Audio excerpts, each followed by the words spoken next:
I don't know what to name this. We're just gonna name it after the weapon, Dragon Tooth. Warrior, because this is a pure strength weapon.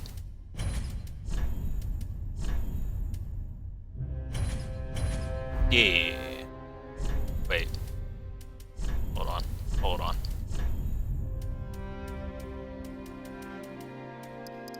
More green. Some blue. Less that. More this. Less this. More that. Less that. Perfect. I have no idea why I did that, but we're going to go with it. Alright.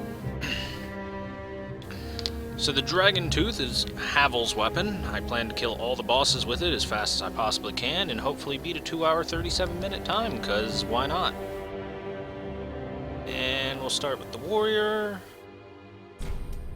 Pretty sure this uses Titanite scales, so we should be good to go. Alright, cool. Oh, goddammit, compare against in-game time, you nerd. There we go. Hey, Tasselhoff, what's up, dude? Good to see you.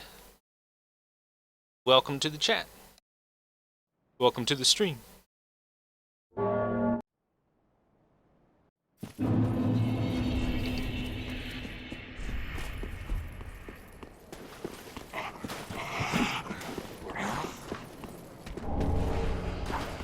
Alright, so the strength requirement of Dragon Tooth, I think, is like 40. It's gotta be close to it. So, we're not going to be able to use it for the first couple bosses, even though I am going to cheat it into the game, so that it's available for us. Come here, Mr. Man. Come here, Mr. Lizard. I need you down here, buddy. I need you right down here, buddy. There you go. Sit down there for a second, friend. I'm going to just drop on you. Or not. Alright, come here, Mr. Lizard. Come on. I need you down here so I can drop attack you. Okay. Because the ravenous crystal lizards, these dudes, are weak to drop attacks. Oh crap. Unless you miss. And they're pretty good against it. Pretty good at dealing with it if you miss. But if you drop attack on them, it staggers them. I was supposed to get a repost there, game. I want a do-over. Come on, man. Give me my do-over. There we go. Oh, I'm floating. This game, man. Game is crazy. Let's see, is this going to count as a drop attack? Not at all. Oh well, he's close enough to dad. Alright, Titanite scales. I really hope I'm correct in my assumption that Titanite scales level this up. I remember checking it on the wiki relatively recently, like a couple days ago, and I'm pretty sure it was Titanite scales.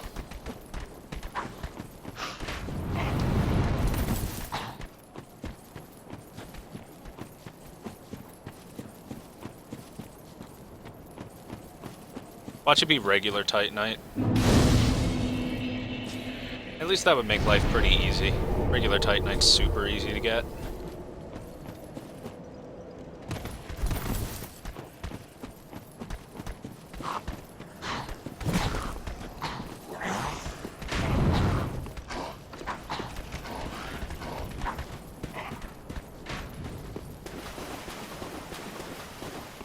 I shall pull the sword from the stone and be the rightful King of England.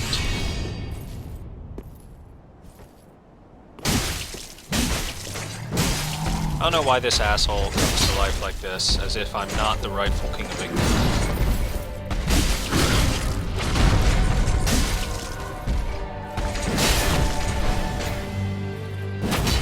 Nice damage. That's what I call big damage. Nice, perfect. fight.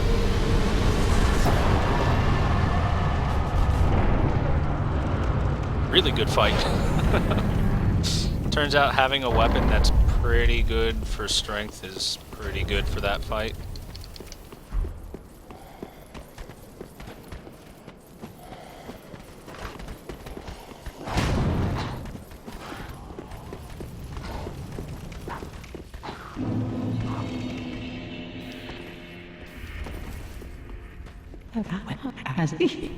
Alright, so first we're going to sell this soul, then we're going to buy 3 of these. Ashen 1, B. I'm sure you guys know what comes next in my horrible cheating ways. Actually, I don't even need 3 of these, I only need 2 of these. Alright, so... Dragon Tooth.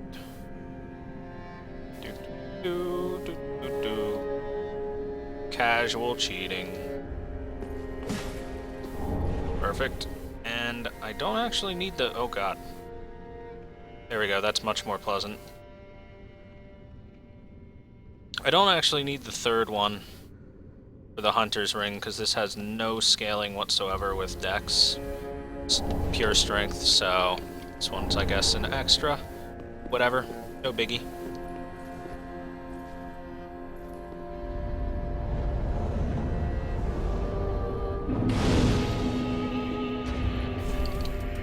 I should have equipped that while I was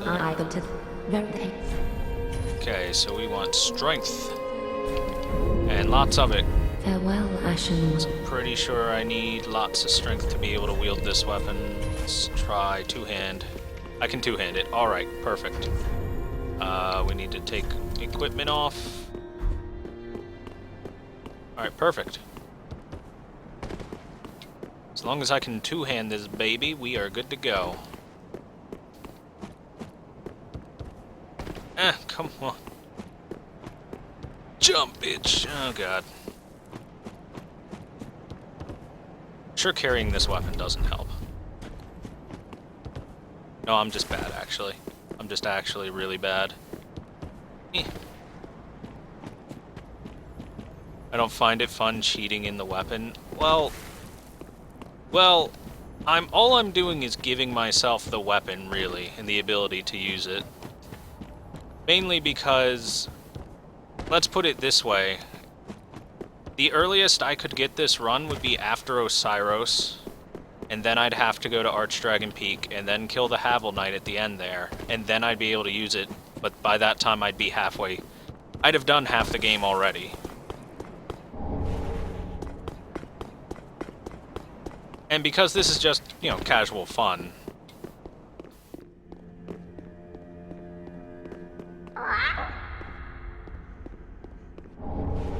instead, I just hand myself the weapon real quick. And the Knight's Ring just so that I can use it. And we can take on all the bosses. 'Cause why not, man?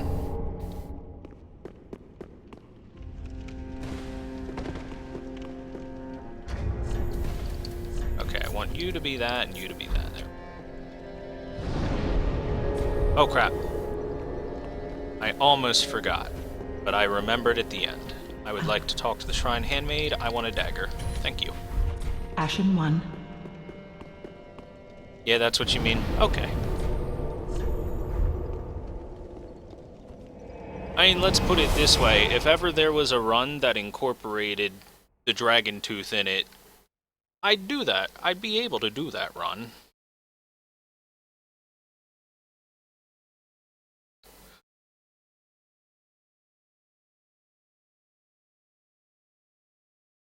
But I kind of want to play with the weapon, and I want to use it against most of the bosses, not quite all of them.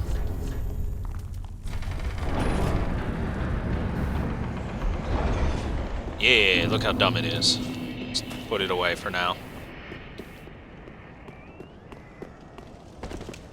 I still love...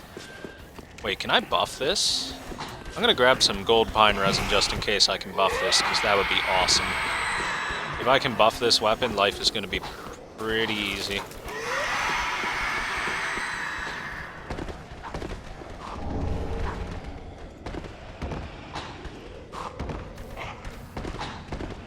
Okay.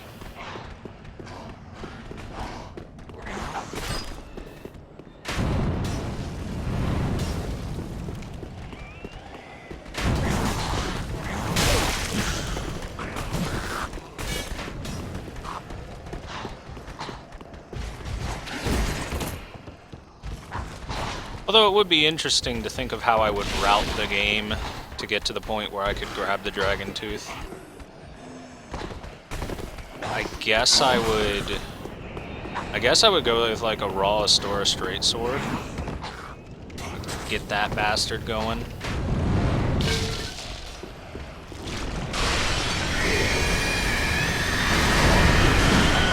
And then get it to like +6 or 7. And use that for the bosses. Yeah, that would probably work pretty well. Do I have any mods installed? Nope. The only thing that's slightly different... Oh god, I don't have to go that way.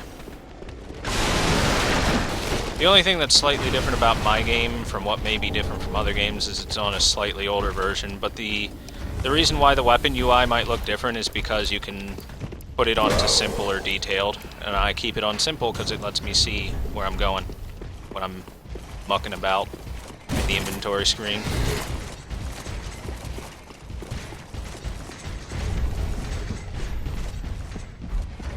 Okay, first off this, second off this, talk to you. Okay, cool. Alright, let's find out. Yeah, it hasn't grayed out. I can actually I can buff this with resins and stuff. That's gonna be nice.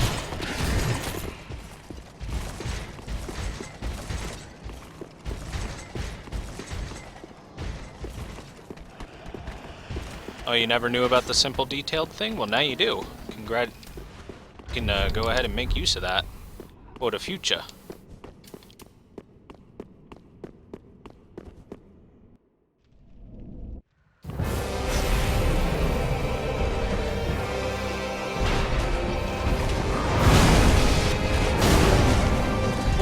Six damage in a couple of hits? Not bad.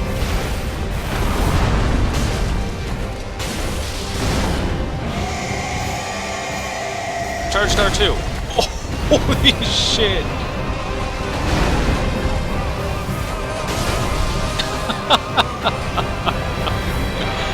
Damn, son.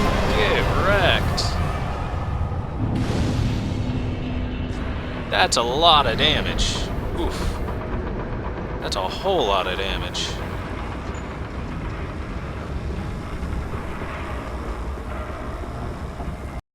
Bam. How'd I lose 1:20 on that? I guess I didn't quit out of anything. Oh, and I fucked up the tree jump like 20 times. Yeah, that might be it.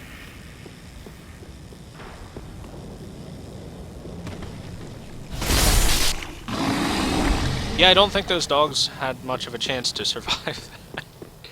Buffing the tooth should be illegal. It's pretty strong. Holy shit, man. Bort got absolutely savagely beaten.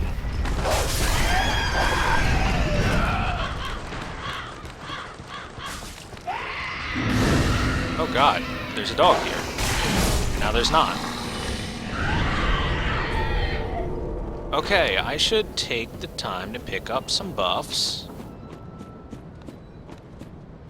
I'm gonna kill you, as I can. I'm tired of quitting out at you. Batman says I don't have to be afraid of scum like you.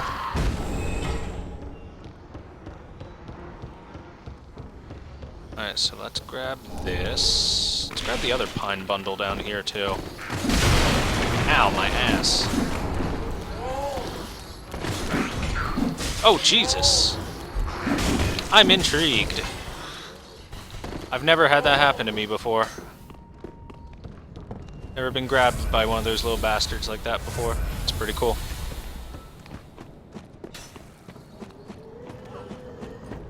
Okay, now I want this. Come over here. Now I want this.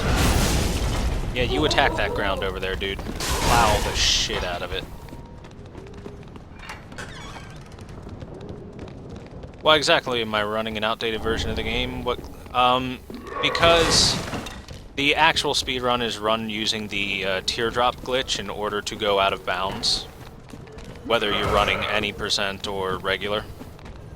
And I've been running that as my main route, and they patched that out in patch 1.05 or 1.06 or something, I don't know which. Which is why I'm running an older version of it. But that's going to stop very soon. I think I'm going to start practicing, like, the run legitimately without out-of-bounds tactics or anything like that pretty soon here. And on top of that is the fact that once the DLC comes out, we'll have to play on the current patch to do the DLC. So it'll be naturally patched out anyway.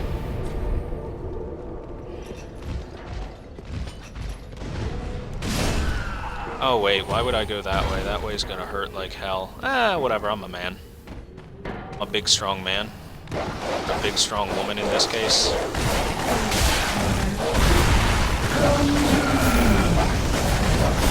Just keep rolling, never stop rolling, and you'll find victory. That bridge is fucking scary sometimes. Especially if you drop off the cliff like that. That bridge is real scary. Any hoozles. I like saying any hoozles. As I was saying, since the current runs make use of out-of-bounds tactics, because here's the thing, if you run the game like normally, then all you're really doing is you're just skipping trash mobs and then running through the game like that. There aren't really any special mega tactics for most of the game. There's a couple of firebomb throws, and that's about it. Maybe a fall control quit out or two. So it gets pretty unimpressive pretty quickly, to be quite honest. Whereas the teardrop glitch was new and exciting, and was really cool. And so perfecting that and doing that seemed like a lot of fun. Which is why we ran older patch for a while, because it got patched out really, really quickly by FromSoft, and a lot of people were like, hey, you know, I wanted to continue doing this route because it's cool, so why not?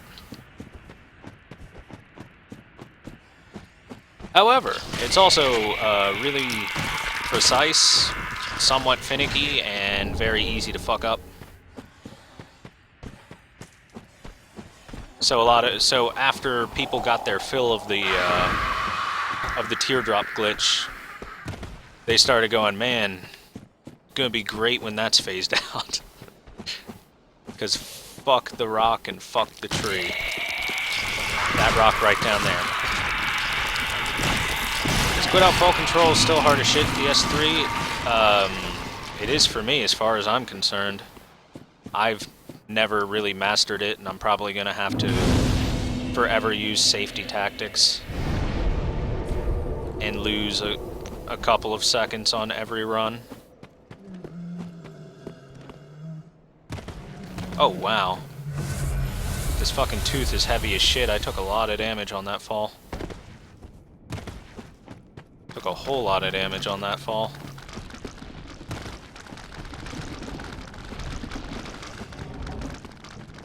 Get fucked, dog.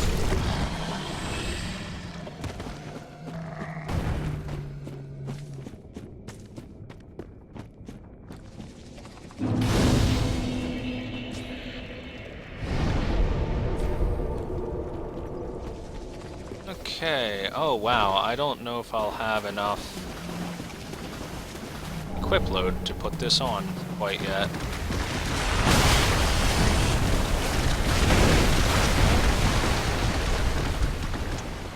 Okay, Yellowfinger Hazel, let's get rid of you. Nobody likes you.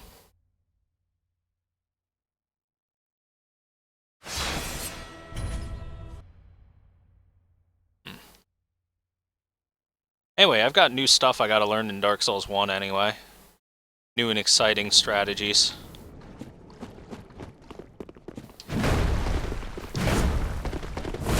We both have giant clubs. Only one giant club can win.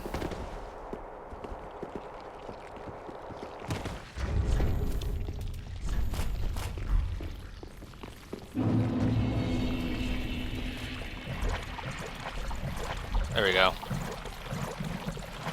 Let's get our swamping equipment on.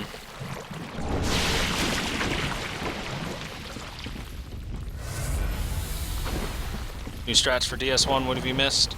I want to learn a strat that actually uses the Dragon's Tooth in DS1. It's essentially, it's very similar to Swordle Mage, only instead of having to farm Black Knight Greatsword drops, you have the guaranteed grab of the Dragon's Tooth.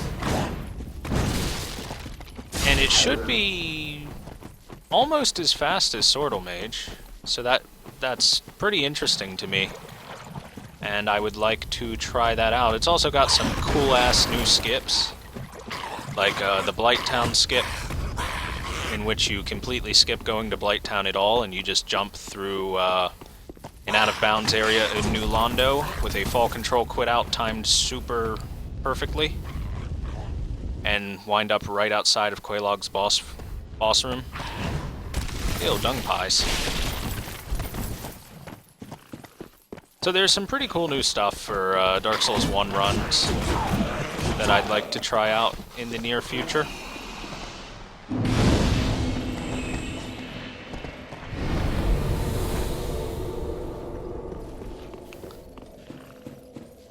And I think I'll learn them live on stream so that everyone can see exactly how fucking frustrating it is to learn speedruns.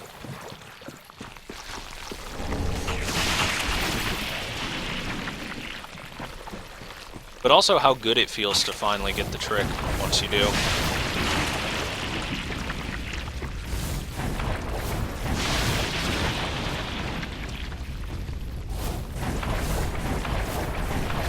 Oh shit. I did not want him to aggro on me, but, well, I guess I moved too fast for him.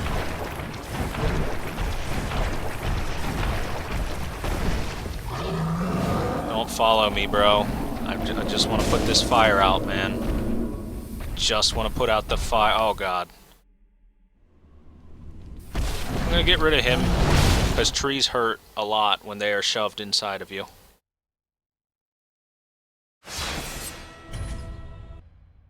Get back to running DS1 because the game's 4 years old and keep discovering new stuff? Well, yeah. I mean, hell.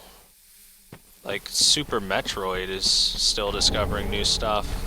Fucking, like, Zelda, Link to the Past is still discovering new stuff. There's so much potential to find new things in video games pretty much at all times.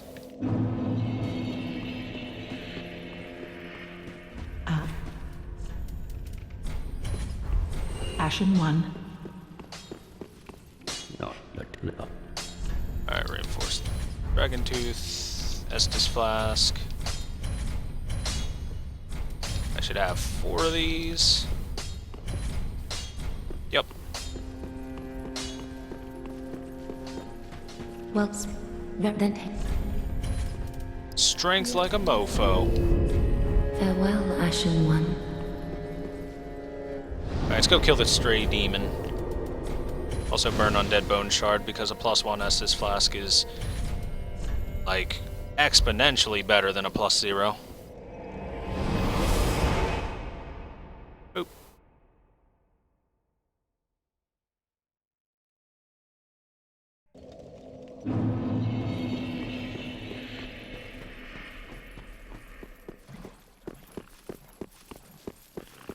Oh, also, I hope you stay later in the day when I start doing a couple of spooky, scary games, because it's October and I love spooky, scary stuff.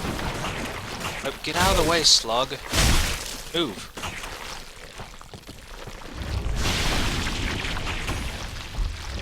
Okay, we need less of that, less of that. Okay, we're at 66 with the shield? Nice. Alright, I can actually wear the shield.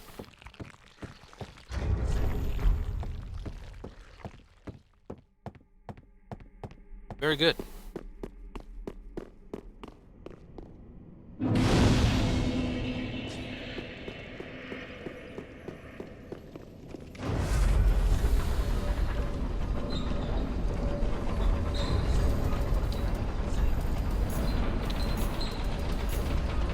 Oh, I forgot to re-allot my Estus.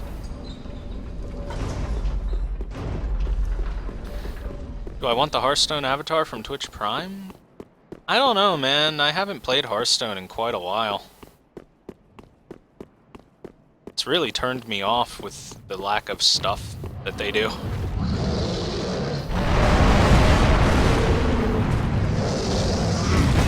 That might be better suited to someone that's a little bit more active with it, so I'm cool. Thanks for the offer, though, Tasselhoff. Super generous of you.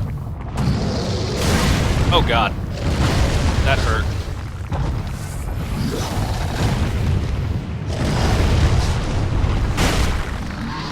Oh. Gotta get all up in that ass. God, that's a lot of damage. Oh, I went for the charged R2 and it did not work.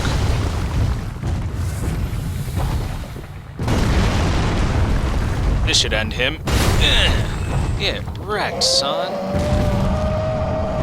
You don't play Hearthstone at all. Yeah.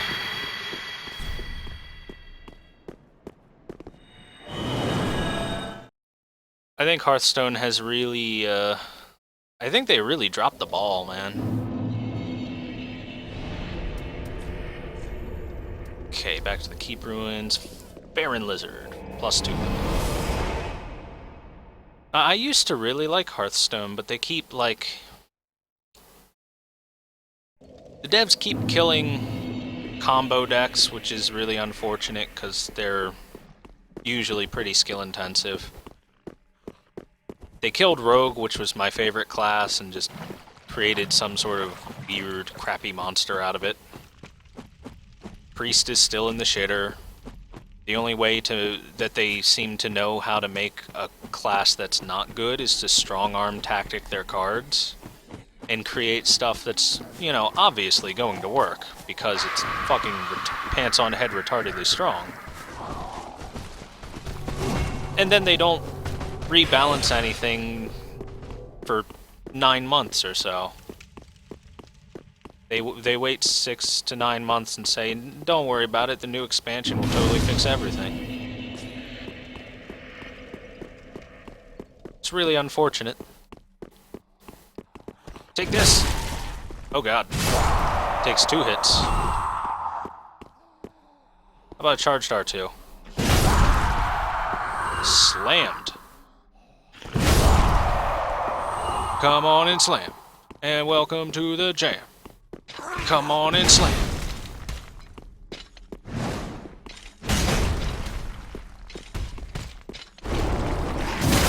Whoops, I got squished. Come on and charge R2. 400 damage is pretty nice.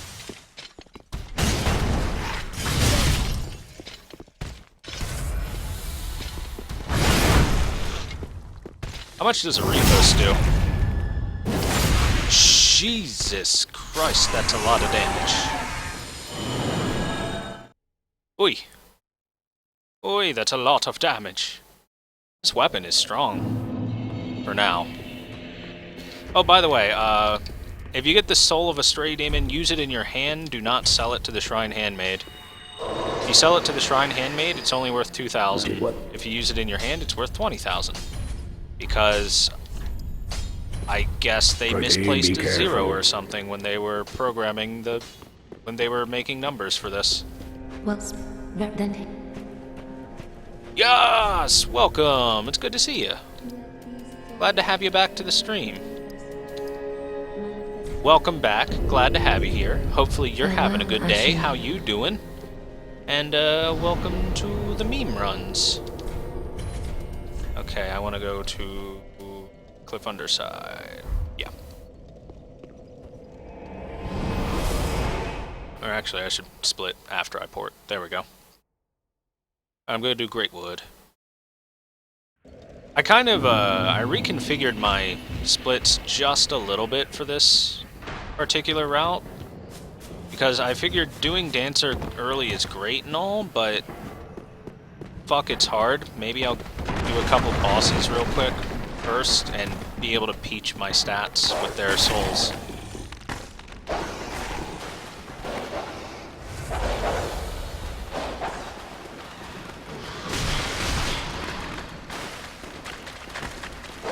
Hearthstone sucks because the balance through nerf policy. Haven't seen a single buff. The last buff Hearthstone made was back in 2014. I'm gonna say early 2014, maybe even late 2013, when they were messing with Unleash the Hounds.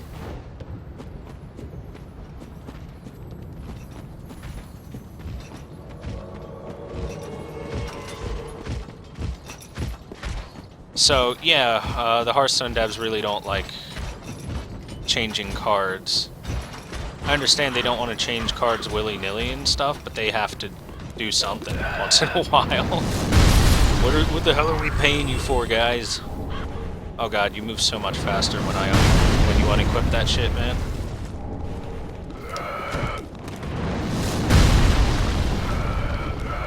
Ow. My ass stabbed me right in the ass. Okay, we're good.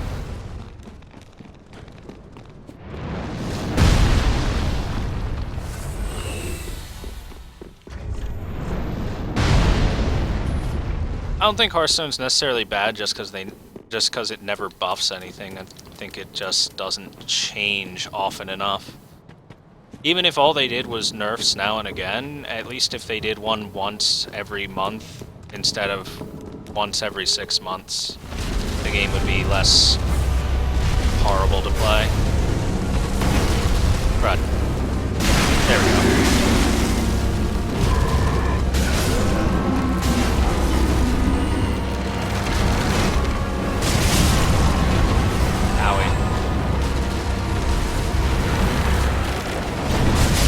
Owie. Stop it. Bad Great Whip. Smash your nuts for that. And smash your hand nuts.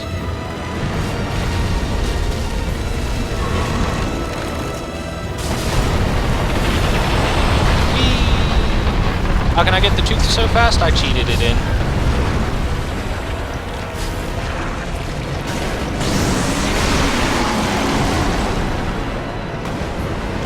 Oh, I missed.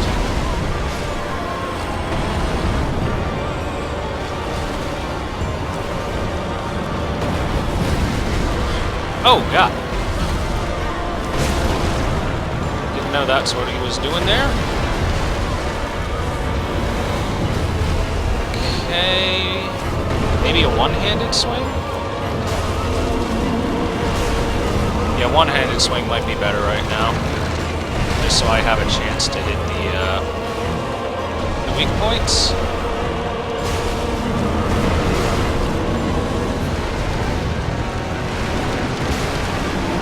What the hell? How is that not dead yet?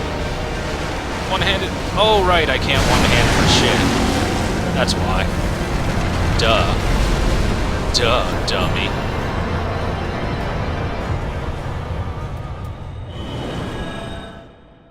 Boop. Anyway, Yas, I straight up cheat engined the Great Tooth into my inventory so that I could use it for the bosses, just for fun. Ashen 1.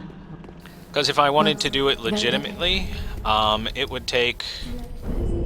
Well, let's put it this way, I'd have to kill half the bosses in the game, if not more, before I'd be able to get the Great Tooth. And that sounds like kinda not as cool. It's just getting it. Oh shit, I forgot something. I forgot something from back here. I'm gonna go grab it real quick. Damn, I'm gonna unsplit that and I'm gonna resplit once I grab it. I meant to grab the grave robbers, gravekeepers ashes, whatever they are. I meant to grab those ashes so that I could buy fire buffs for my weapon. As far as I'm concerned, I didn't finish that split yet. Whoops. Similar to LoL, you play a champion you love, it gets nerfed to oblivion, you give up on the champion, and never look back. 2 years later, you realize this champion is extremely good again.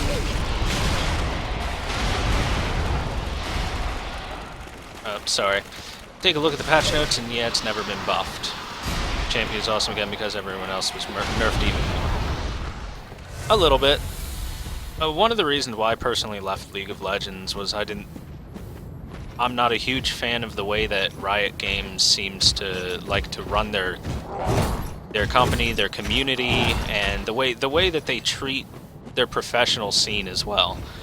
Like, they talk about professional integrity all the time in interviews and stuff, and then they turn around and strong-arm this fucking situation where you have to go into a 2v2 bottom lane and completely remove the lane swap tactic because it, quote-unquote, doesn't look like solo queue. And they're basically using it as advertisement for their game, which it should in a way, but you should let your professional players be professional players. Hold on. I don't need this, I don't need that, I don't need that, ever. There we go. Ashen 1.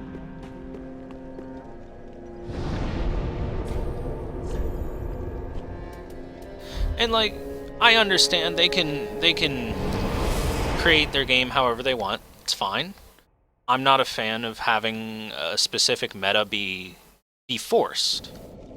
Like, if that meta is the best meta to go for, then fine. But removing the lane swap strategy, like strong arm forcing it to be removed because of the change they made. What that does to the competitive scene is it not only removes a different way to play the game, which is already cool, but it removes the viability of a lot of different champions and forces them right back into obscurity.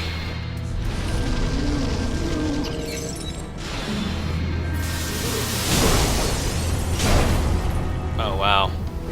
This weapon's heavy as hell, man.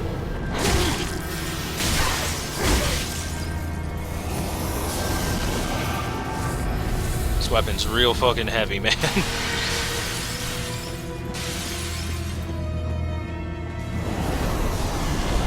This should be you. Anyway, what lane swaps did for League of Legends was it opened up the possibility to play like 80 carries specifically that were much weaker in the laning phase, but could have a more diverse and interesting strategy later on in the game. Which is why lane swaps were a really good thing. It also opened up the pathway to different junglers, which wasn't used very often. The jungler meta was pretty fucking stale. And still probably is pretty fucking stale. But the important thing is it opened up variety and diversity.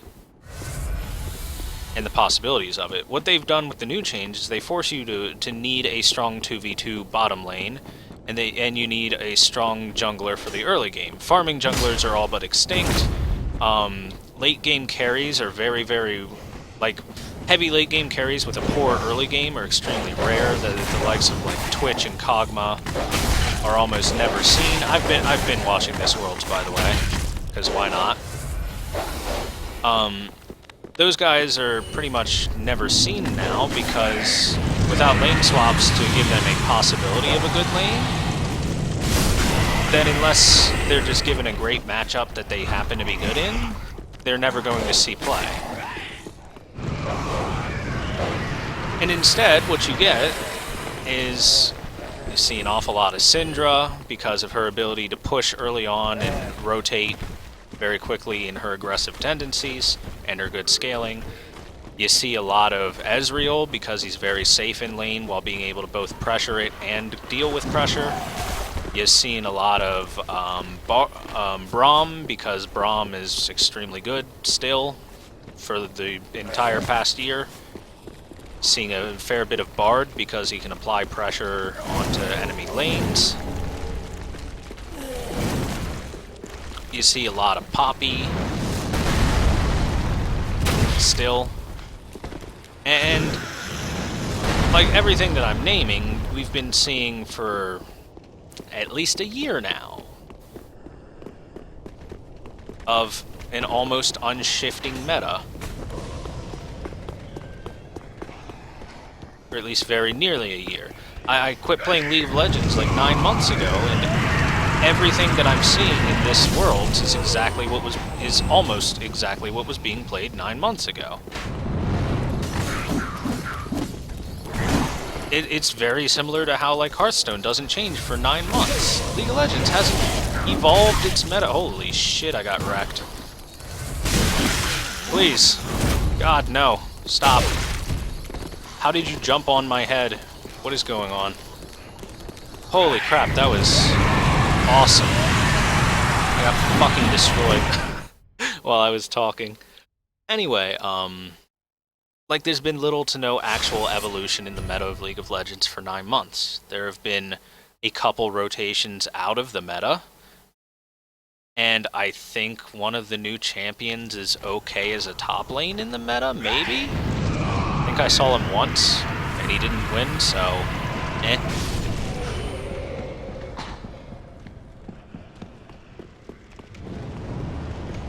But just the issue is that they're enforcing a standard meta of like 30 to 40 champions that can rotate around which ones feel good and which ones don't feel good. That's a really small number. Oh god. Double oh god. I'm gonna die here, aren't I? Need to go the long way around.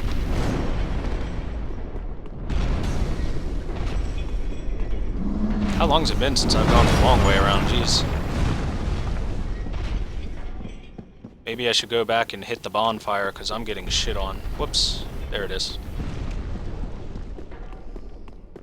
I was a little slow going through that area, and so the giant was able to hit me.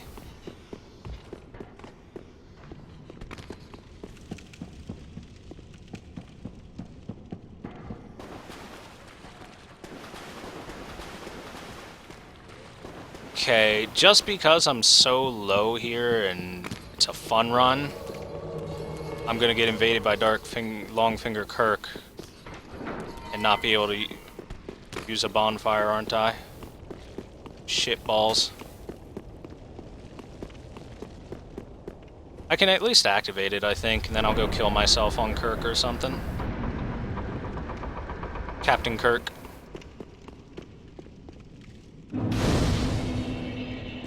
Yeah, I can't use it.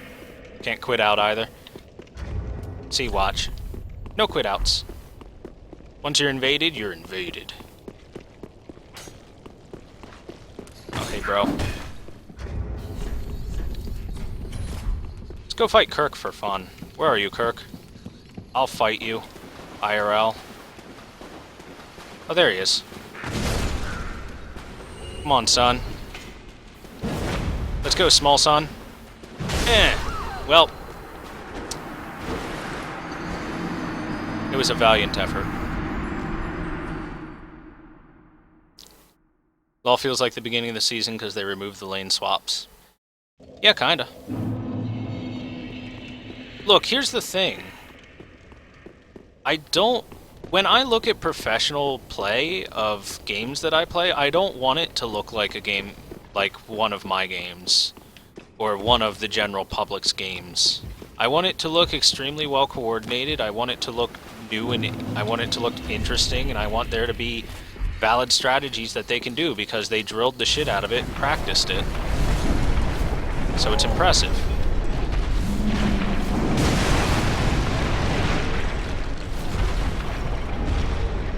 Nope, not what I was looking for. Oh well.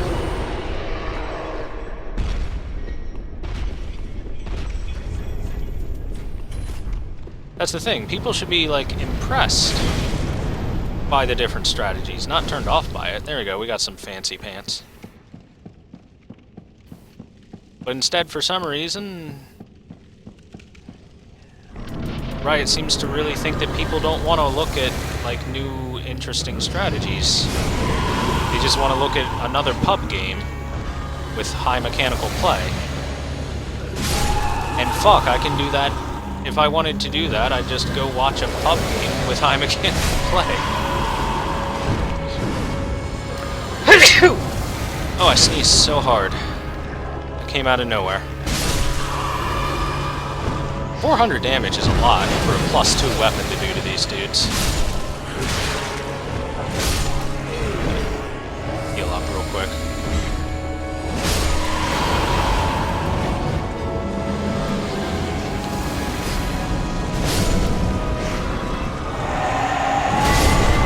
Get fucking slammed, son.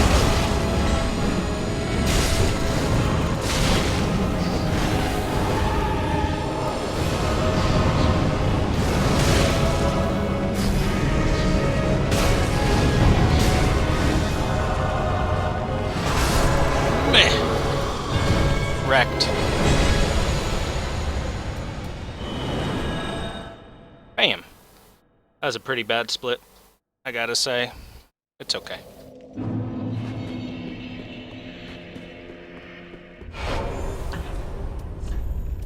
Alright, the main point of doing that is so that I can sell a bunch of stuff here and Ashen 1. peach my souls a little bit before Dancer. First off that, so I can start one-handing that, so I can do that and that, and there we go. Farewell. Bada bing, bada bam, bada boom. I'm gonna buy as many homeward bones as I can. Alright, cool.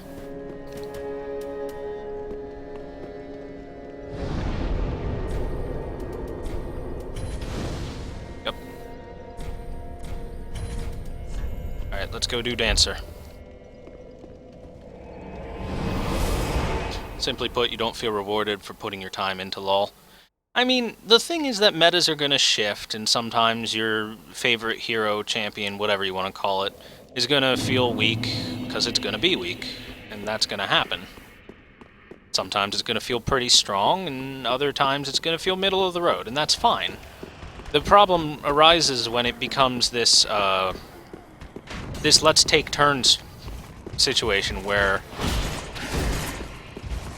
here, this champion is extremely good right now and super in the meta, so you should probably play it. Meanwhile, this other champion that was super in the meta last season What on earth? is now hot garbage and not playable at all. Like, not playable. Like, you're just gonna lose if you waste your time on this piece of shit champion. That's where it starts to feel bad, is when situations like that come up.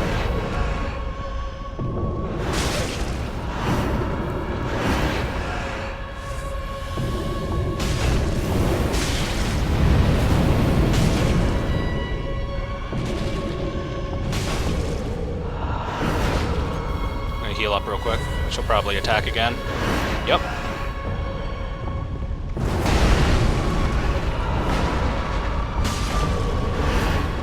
Not the fast one.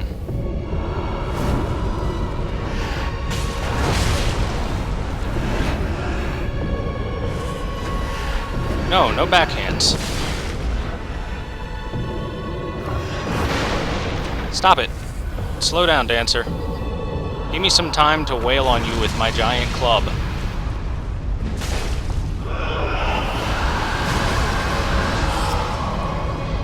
Oh yeah, kick her. Kick her in the butt.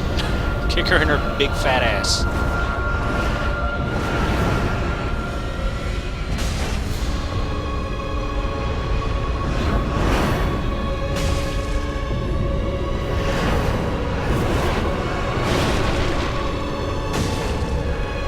Alright, explosion.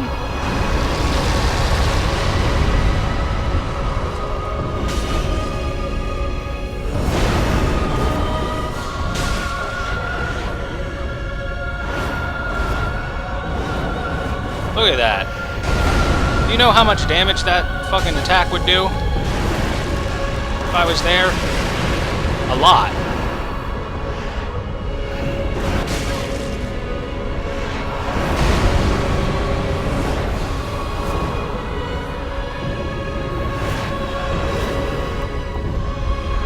Alright, slow down for like just a second there, sexy Dancer.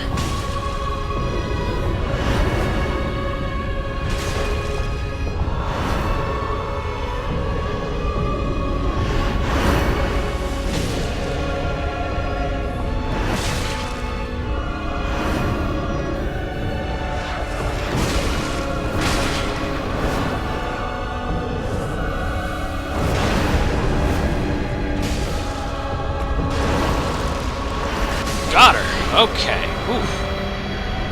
She is really fun with big fat weapons. She's so fun with big fat weapons. And by fun, I mean difficult. Oh, man.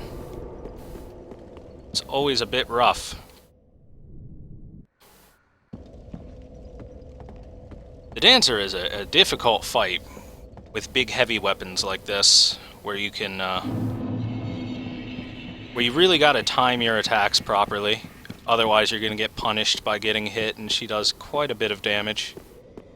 Actually, she does less damage, because this weapon has that, you see that little armor symbol I've got there? It gives a little bit of extra defense just by having it equipped. I think all of Havel's gear has that. Doesn't offer much protection, but it's a little bit. It's pretty cool. Not complaining about champion balance, it's the mechanics in the meta. With Dota, for example, you can invest a ton of time learning tricky strategies. One sec, just gotta run through here, and I'll go back to reading that. Learning tricky strategies and feel super good when I manage to pull it off in a competitive game. And while investing your time into advanced tactics is just not worth it, the game becomes boring too quickly. Yeah, well, League of Legends really likes to enforce their standard meta. Riot Games really loves their standard meta. And I'm not going to say it's necessarily a bad thing that they like their standard meta. It's cool. It's fine. And keeping solo queue in that standard meta with your buffs and checks and balances and stuff is... it's whatever.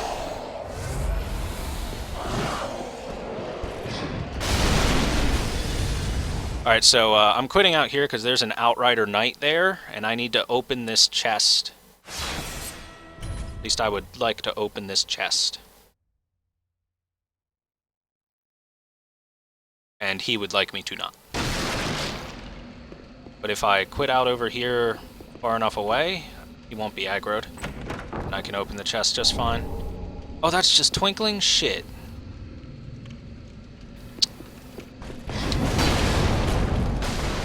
Damn it. Thought that was Titanite scales. Okay, I'm trying to remember where the Titanite scales are past this. I know for a fact I've got a Mimic to go talk to.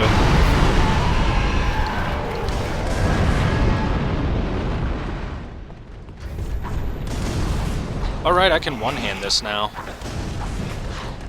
Alright, yeah, the Mimic's over here.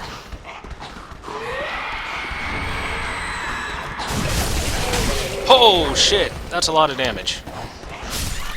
Okay, I think I got hit with a knife. Holy crap. That was a fuck ton of damage in a very short period of time. Whew. Don't get why LoL would give a shit about the standard meta when they admit they only like having 20% conversion rate to people who play LoL and watch competitive. Because 20% is still 20%. Any number of conversion rate they have is good. Not to mention the fact that people were complaining about lane swaps being boring and stuff, but that's just because they don't, like, they don't understand the competitive nature of how difficult a strategy like that to pull off can be.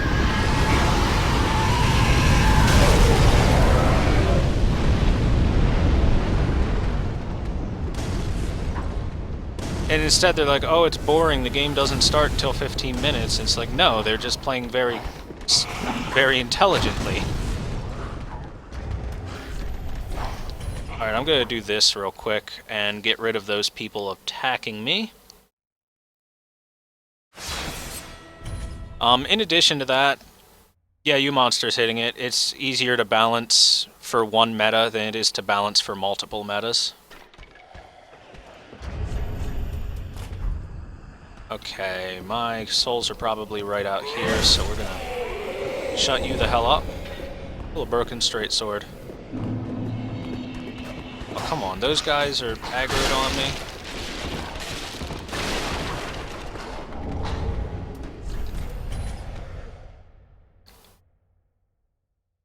I like how you can pick up pale pine resin here.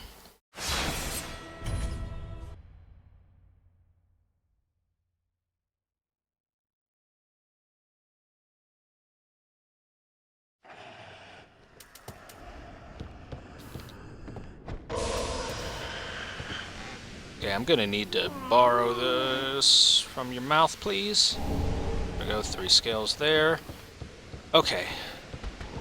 Where the hell else are the rest of these scales that I need? Oh god, that hurt.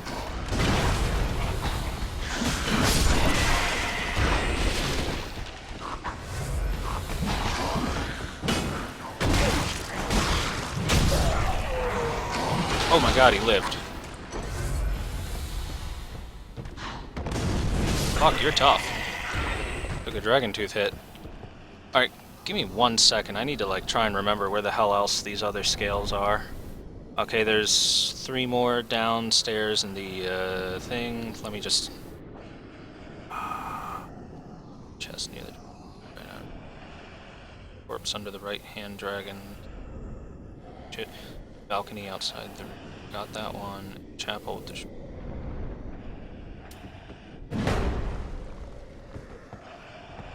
Okay.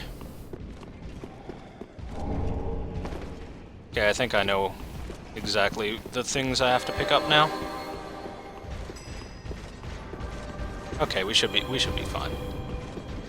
So there should be one over this way. In like a chest or on a corpse or something. Not you. There we go.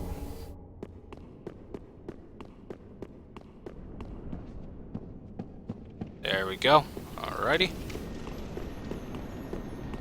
You're nothing, right? Yeah, you're nothing.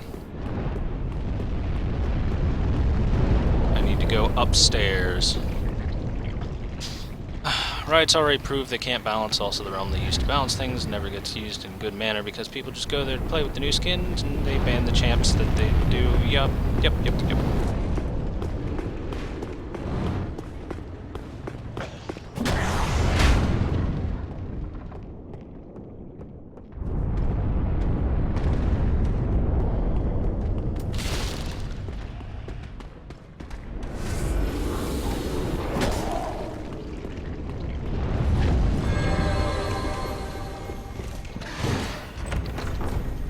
I'm gonna un-aggro him.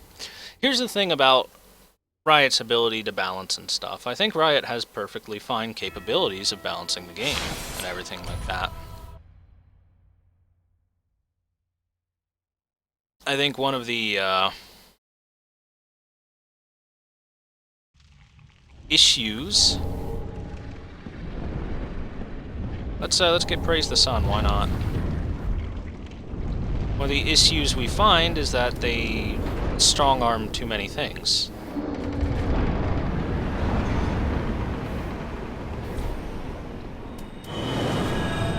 Strong-arm this, strong-arm that. It's like, oh hey, people don't like watching lane swaps sometimes. Let's go ahead and just... So let's force this meta onto them where they're not allowed to lane swap. Ashen 1. Stuff like that. What? Yeah, there we go. Pretty. And it's really unfortunate. Well, League of Legends is a game with a lot of potential. I think we're gonna go to 50 strength on this. farewell, Ashen One. Game with a whole lot of potential that's just kind of untapped. Whoops. Before I go, I forgot. I want to talk to you. I want to buy charcoal pine resins. We're gonna burn some Ashen one. motherfuckers to death. Surprise, motherfucker. And I don't think... Okay. So Lothric Castle... Time for Oceiros. Alright, cool. There we go. Now I'm back on track. That split took a little bit because I forgot where a couple of Titanite scales were. Instead I was running towards those twinkling Titanites. Very similar. Honest mistake. Anyway, Riot Games has a couple of issues with their competitive scene. First off, it doesn't have enough bans in their pick ban phase. Dota does a way better job of that, with their pick ban phase being the way it is. You can ban out more of the aggressively overpowered things and still have the capability of having one or two of them get through just through the just maintained on the fact that, hey, oh right, I grabbed a couple extra, didn't I?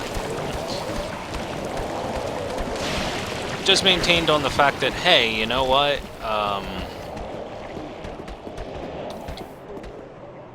What was I saying? Holy crap. I got completely sidetracked by myself.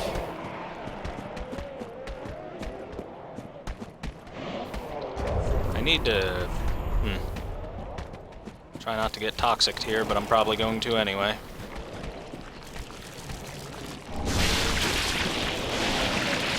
Toxic, alright. I'm toxic, I'm banned from League of Legends. Anyway, as I was saying, Riot Games has a lot of potential. They need to have a better pick ban phase because, like, the way Dota does it works really well because of the fact that, hey, you get to make sure that more OP stuff doesn't get through, while at the same time, one or two of these things that are permanent bans have a chance to slip through, and you're going to have to know how to play with and against it. Because of the fact that there's only 4 bans before the first picking phase, but there's 10 bans total, so if you start seeing like certain strategies cropping up, you can start banning out key components to it. Like back when the 4 protect 1 strategy, or in League of Legends they were calling it Juggermaw, back when that was super popular, you start seeing the pieces of that puzzle come together. Well, when you've got banning phases and picking phases intermingled with each other the way Dota does, you can get rid of some of those more powerful pieces to that puzzle.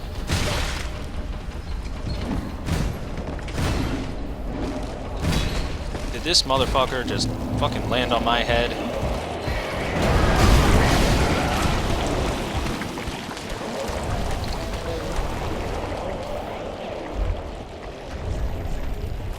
Whoops.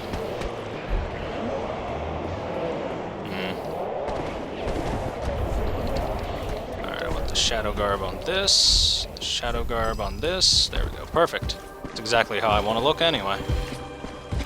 Anyway. I have not been hit by that before, holy crap. Anyway, with a different pick ban phase, how much health am I at? 3. With a different pick ban phase, that would allow for better strategy in that phase, which I think is somewhat lacking in League of Legends. It is a huge part of, like, Dota, for example.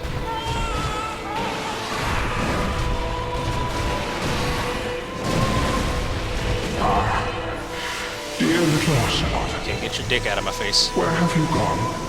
Are you hiding In addition, from they me? need to let the fucking meta evolve and not be the same meta Don't and be stagnate afraid. for so long. You were born a child of dragons. What could you possibly fear? Now, show yourself, Ocelot. My dear little Ocelot.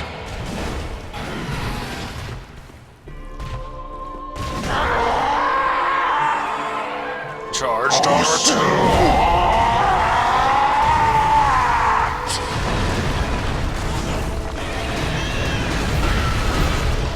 Charcoal Pine resin up now.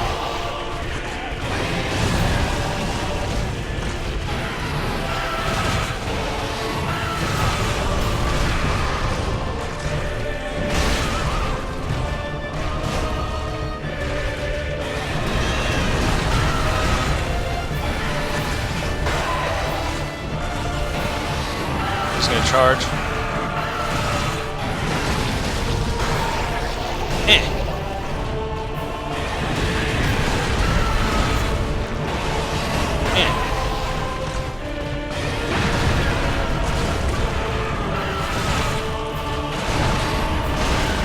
Nice, I knocked him out of the charge. That's hilarious.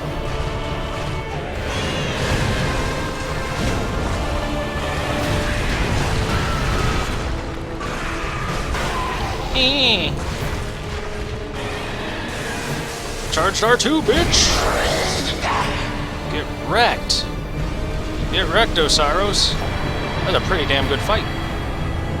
Okay, so now that I'm not concentrating on a fight with Ocelot, I'll go back to my discussion on League of Legends and the way that the fact that since Riot Games doesn't want their game to evolve and change and become something new or exciting or perhaps better, perhaps worse, or anything like that, that's what really personally turned me off from it. Is that, you know, I liked seeing a new strategy for the first time in like 10 years in League of Legends. It was pretty cool to see, hey, look at this really skill-based strategy of lane swapping, which opens up the possibility to more roaming and aggression early on. While at the same time opens up the possibility for stronger late-game carries and new champions that you never see in the meta. Oh god, dogs, please. And then they're just like, nah, fuck that. Oh, Jesus Christ, dogs are overpowered. Fucking hell, man. I hate these things. I hate dogs. Got a lot of gold splits this wrong? Thanks, Infamous Soda. Also, hey, what's up, dude? Sorry about the League of Legends talk. We're just doing that because I got, you know, I don't have a million viewers, so I can talk about whatever the hell my viewers want to talk about. I would like my souls. Please fuck off, dogs. Kindly fuck yourselves.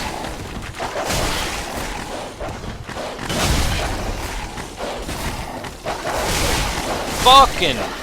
I'm quitting out. Fuck these... Fuck this thing, man. I'm quitting out at these dogs. They are retarded. In a world without poise, shit like dogs are just stupid. God damn it.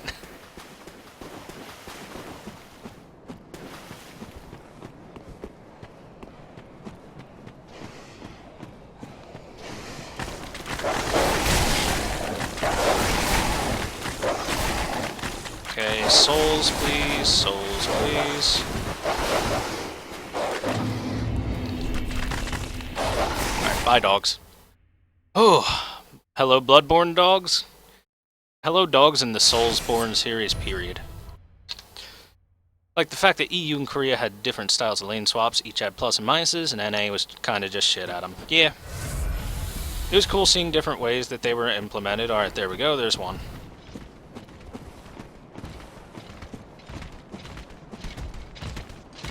Alright, so we just need him to come over here, below this little cliff top, so I can do drop attacks on him and stagger him. Because if you drop on these guys, they stagger. And then you get a free repost, and oh my god, that's a lot of damage. Damn, son. Damn, son, that's a lot of damage.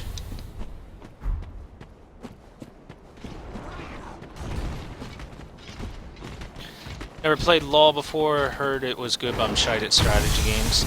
It's somewhat less of a strategy game. League of Legends, MOBAs in general, are only strategy games at really high levels of play. But otherwise, it's just about mechanical skill.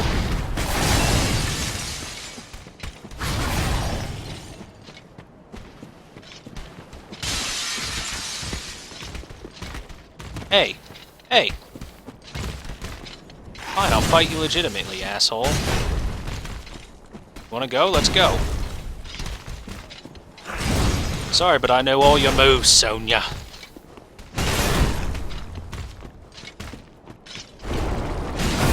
Ow. I didn't get there in time. Rolling like a hedgehog.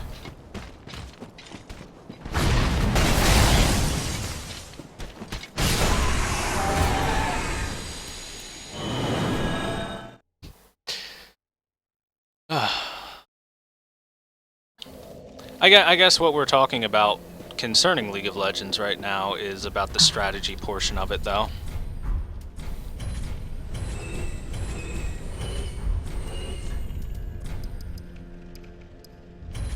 Six ought to be good for Ashen 1. a while, if not forever. What? Nice. All Pretty, right. be careful. +4 Dragon Tooth. This ought to be pretty good for killing Well, very good. Gundyr.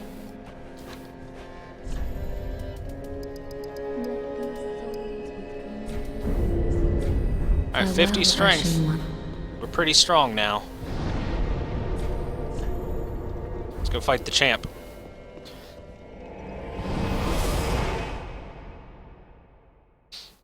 But yeah, this year League of Legends just started to really turn me off because of the way that Riot Games decided to force a meta down people's throats. And I mean, I guess they've been doing that forever.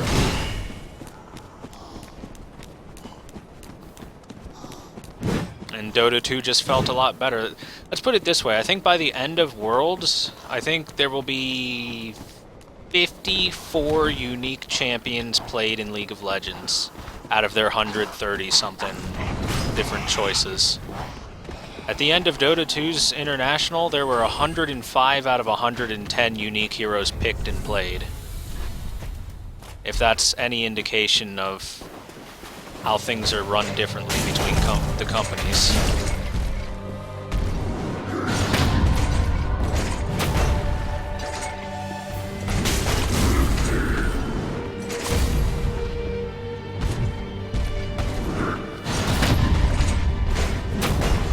Should be able to get a repost, right? Yeah!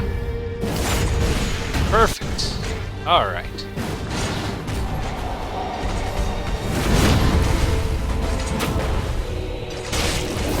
Sorry for starting the LOL circle jerk. No, you don't apologize for it. You own it. You say, this is what you always wanted, viewers.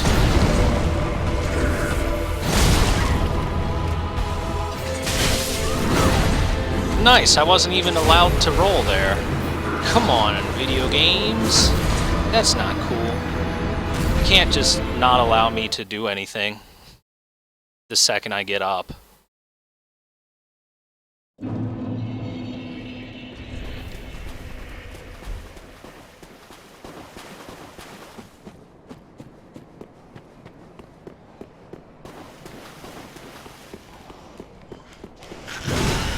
I guess it's my fault. I tried to parry something at further than max range.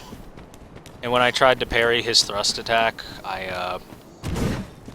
what it did was it put my hitbox forward enough to get hit, but I wasn't close enough to actually parry it. So, you know, that ended up in tears.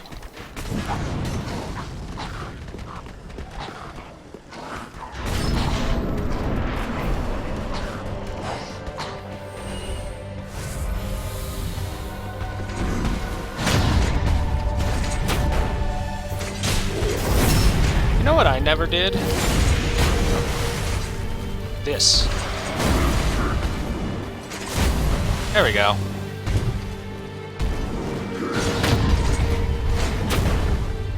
That's more damage.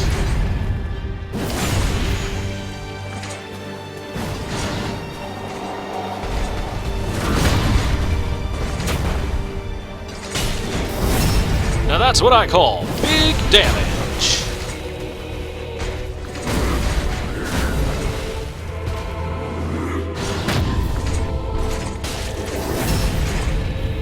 Big damage. Later, Gundyr.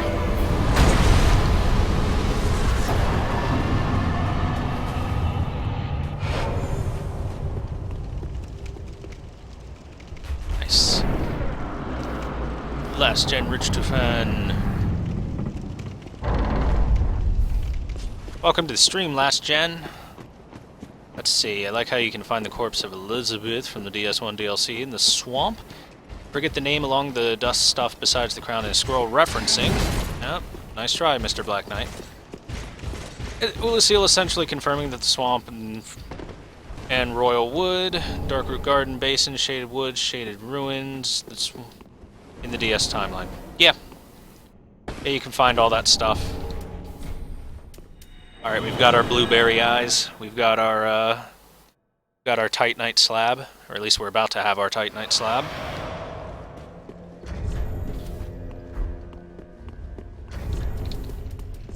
Yeah, I don't got anything else. I don't even know what other kind of ring I could find to pick up that would help this run. But yep, you can find and you can find the corpse of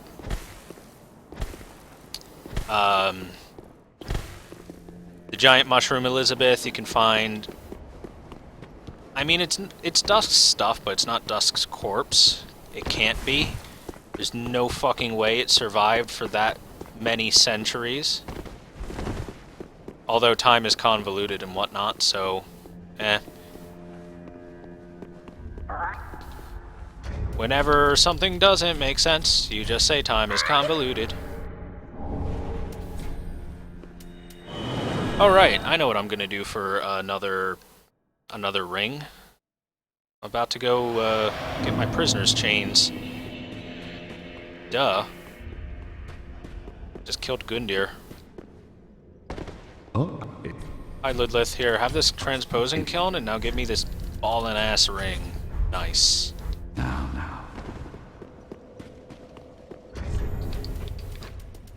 Oops. There we go. Okay, cool. Prisoner's chain's really good. What? Pretty be careful. I don't want to see my... Wait, I don't have any... I do. Probably from Oceiros split. Welcome. Here, have these blueberries. Very well, then. And now level me up, and I'm gonna get a bunch of endurance. Oh, come on. Stop with your fucking looking at the eyes animation. Farewell, Ashen One. Nice.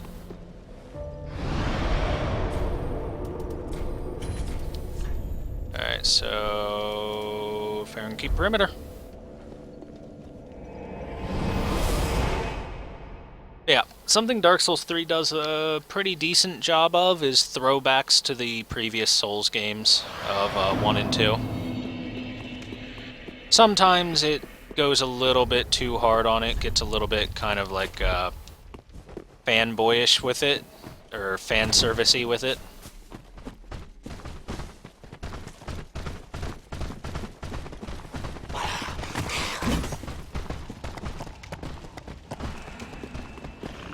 But overall, I think Dark 3 does pretty well with connecting the games together. Is it worth to invest in armor or just go HP and damage stats? It's worth to invest in one piece of armor in every slot, but it doesn't have to be good armor. Literally any piece of armor in every single slot, and it helps a whole lot. It helps a whole lot. Like, for example, the fact that I'm not wearing a helmet means I'm going to take a fair bit more damage from any enemy that hits me than I normally would. But beyond that, armor in Dark Souls 3 kind of sucks. So investing in it isn't worth... Holy shit, that damage is high. Oh my god, get fucking 3-shot. Oh god. Oh, that's boner-tastic right there. Oh, that's just beautiful right there.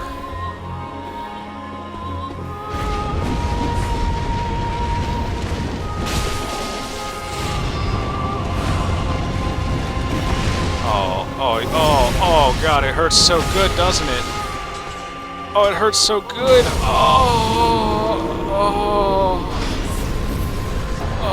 god, yes. Oh. That was pretty good.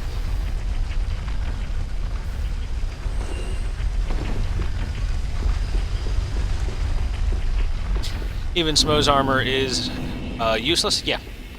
All that heavier armor does is it gives you a slight increase in some defenses, usually resistances, maybe a little bit of regular defense increase.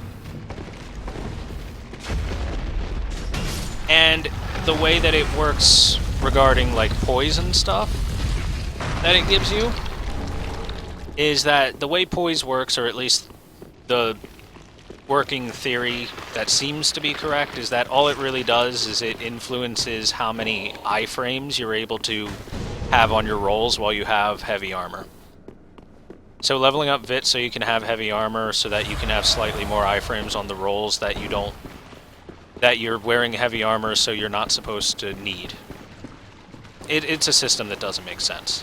See how much damage this blocks? Oh, well, he missed.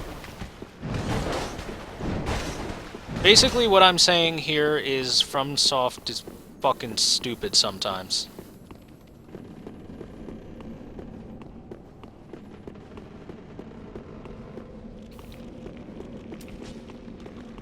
I think they mismanaged poise because they were afraid to have Dark Souls 3 be yet another Souls game where Havel monsters dominate PvP and kind of make a joke of PvE. And I understand that.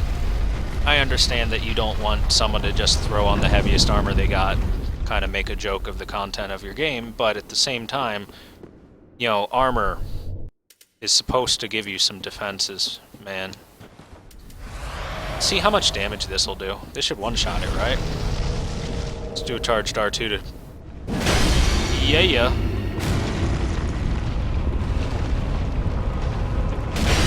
Yeah.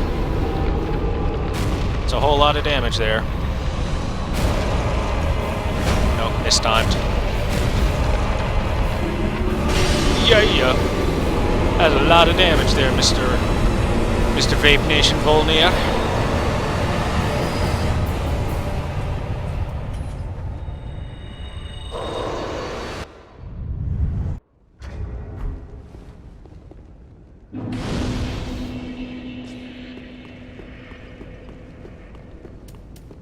Alright, before I continue my journey into OP-ness, I'm gonna go down here and grab some. For fun, for the memes. By the power of memes! Speaking of memes, I haven't killed this guy in forever. Get him, skeleton. Holy shit, skeleton. That was ballin'.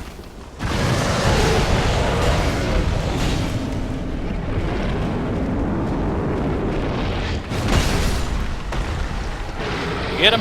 Okay, cool. For the memes! That was cool. Dude, that skeleton is fucking awesome. He kicks the ass out of that demon.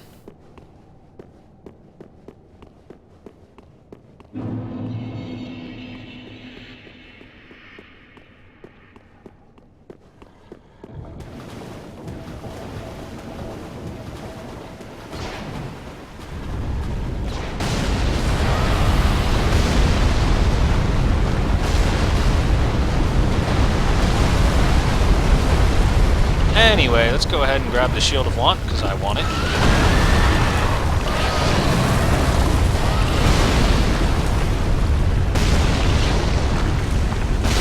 Oh god. The giant Avalon got me. Don't give up, skeleton. You used to love being a Havel monster in DS2 PvP? I think an elegant solution to it would have been, hey, you need to level up Vit to wear this armor properly. But hey, guess what? When you do level up your Vit and wear this big heavy armor, you get good returns off of it. You get nice poise and good resistances. I think that it just should have cost something to become that monster. Oh yeah, that demon gives 20,000 souls. Well, look at that. That's what... Oh, I get it. I get it now.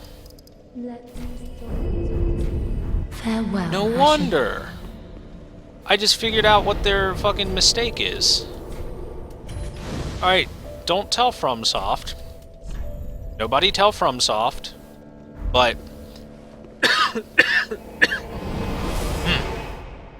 Sorry. Nobody tell FromSoft, but here's the thing. When you sell the Soul of a Stray Demon, it gives 2,000 souls, right? When you use the Soul of a Stray Demon in your hand, it gives 20,000 souls. The Soul of a Demon is worth 20,000 souls, and the Soul of a Stray Demon is supposed to be only worth 2,000. The reason that the Soul of a Stray Demon is worth 20,000 when you pop it in your hand is because the reference they used wasn't Soul of a Stray Demon, but Soul of a Demon, and so it gives you 20,000 souls. Look at that. We figured it out, guys. Congratulations, everyone. Science. Bitch. We're gonna kill this guy, too. I like killing this guy, because fuck him. Shut up!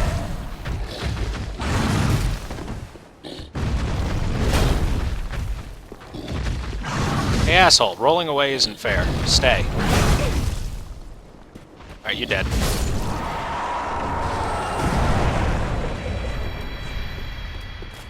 Look at that, guys. We just troubleshooted the game.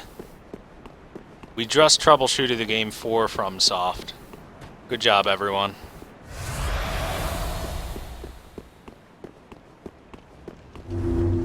Just nobody tell them. I like getting 20,000 souls instead of 2,000 for Soul of a Stray Demon. 20,000 souls that early in the game is a lot of souls. It's a whole lot of souls, man. Oh, you asswipe. Fucking Pontiff Knight.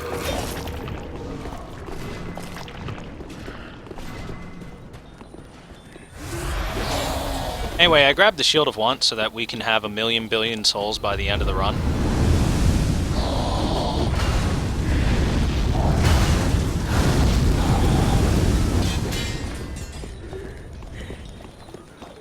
Pontiff Knight.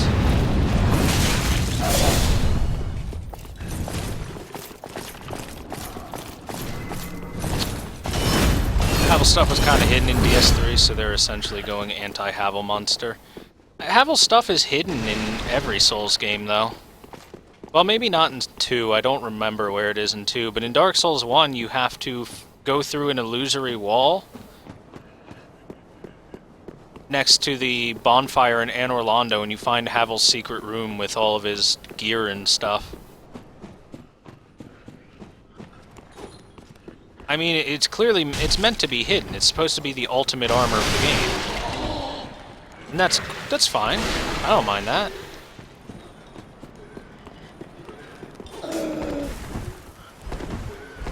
The only thing I really mind all that much regarding the Havel set is that a dagger can stagger you while you're wearing the biggest, heaviest armor in the game. Not a big fan of that.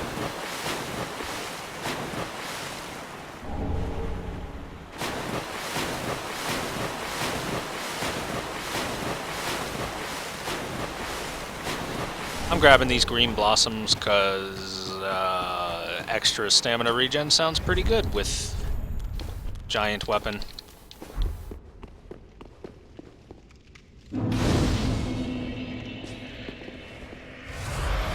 Poisonally.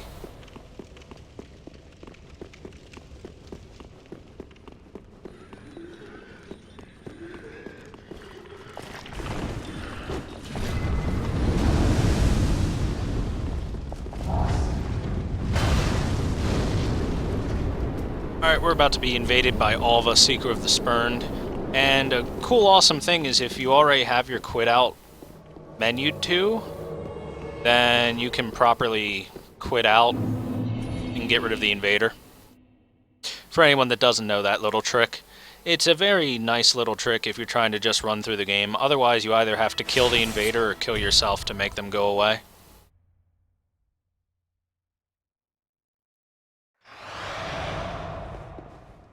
Which was, in the original routing for this, that was the strategy, was to kill yourself before going through areas like this, where you would get invaded so that you weren't embered, so that it couldn't invade you.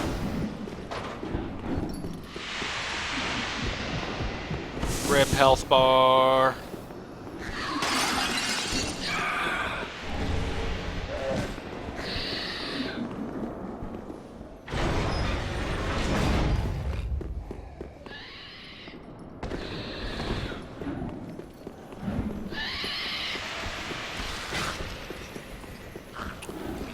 Behind the illusory wall in the fireplace. Yep, 100%, you monster. That is exactly where Havel's gear is in Dark Souls 1.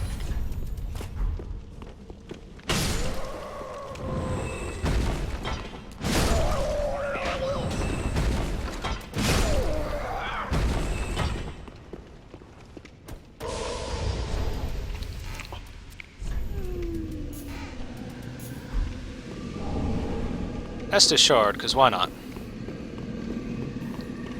Whoop.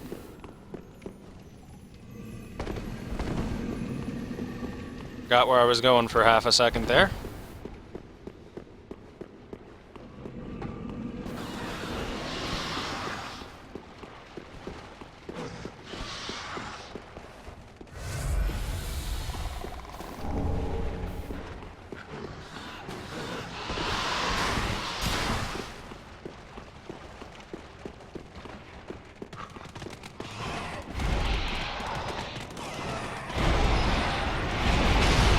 DS2, it was literally behind a door. Well, okay. DS2, they didn't hide it all that well, I guess.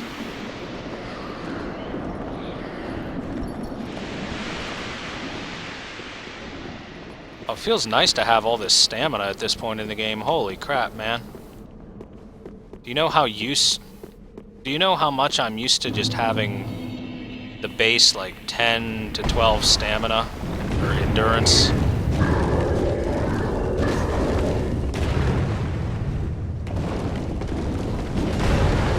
Even in my meme runs, usually the weapon I use has scaling on strength and dex, so I like to go 40-40 with a quality build.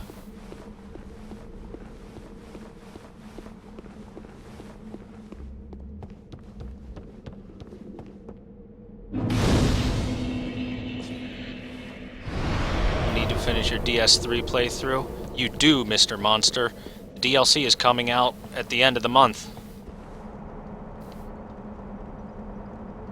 I think the day before the DLC comes out, I'm going to patch myself to the current patch, and we'll do a run on stream where I just pick up everything. A nice little casual run where I make myself an OP character for the DLC.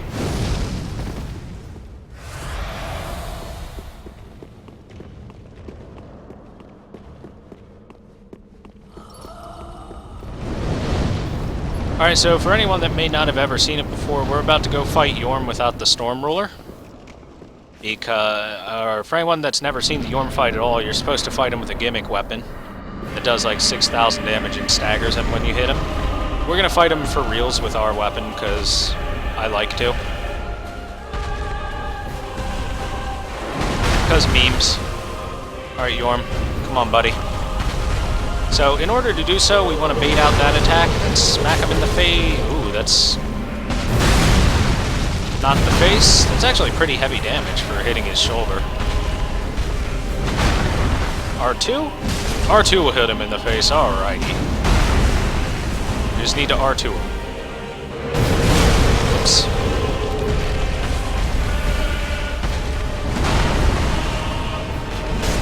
Oh, man. You gotta be faster.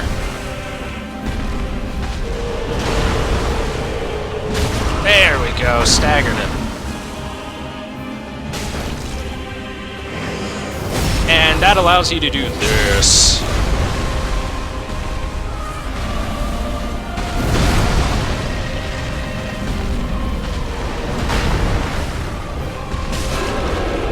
Alright, staggered him. Let's get a full charge R2 onto his arm. Yorm's weak point is his head. His arms are also kind of weak. His legs have very high resistance. It is okay, the follow-up. He never does that. Except for this time. Anyway, his legs have super high resistances. So you don't want to really hit him in the legs. It's very inefficient. This might just be close. Alright, one more stagger.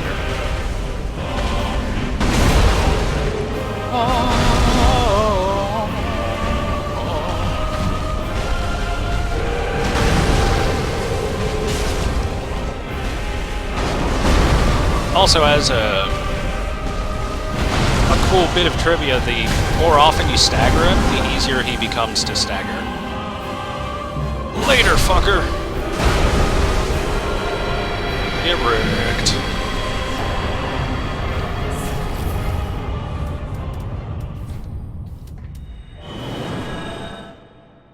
Hey, we got him.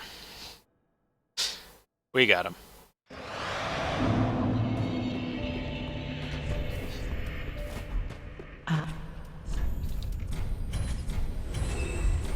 Ashen 1. Alright, real quick, let's just... What? Plus 11, there we go. Well, Verite. Anyway, I think it's kind of really cool the way that Yorm was designed that way. Farewell. Because if you think about it, Yorm would probably get into a bunch of battles with people that are, well, short compared to him. Like most people, creatures, etc. are gonna come up to his legs and be able to hit his legs. So his legs are battle hardened and have a lot of defenses and like natural defense built in through many battles and whatnot like that. His arms are a little bit more worn, a little bit less battle hardened, so they take more damage. And his head is his weak point because the head is everyone's weak point when you smack them with a giant club. So, you know, I kind of like the flavor of the multiple different zones that you can hit Yorm with. It's really unfortunate that they completely ruined the fight by just making it a big gimmick fight with the Storm Ruler. Because otherwise, that's really cool. Rip health bar, holy shit. That was fast. A super rip health bar.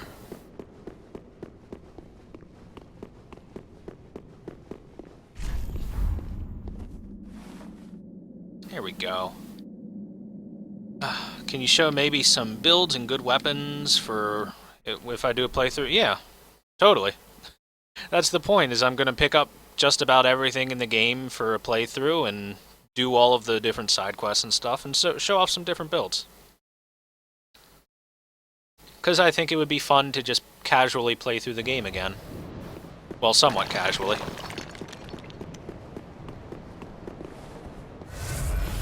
But definitely, Yas. Most assuredly, that is the plan.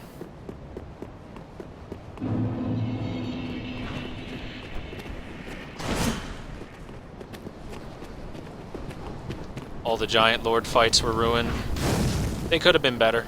They all could have been better.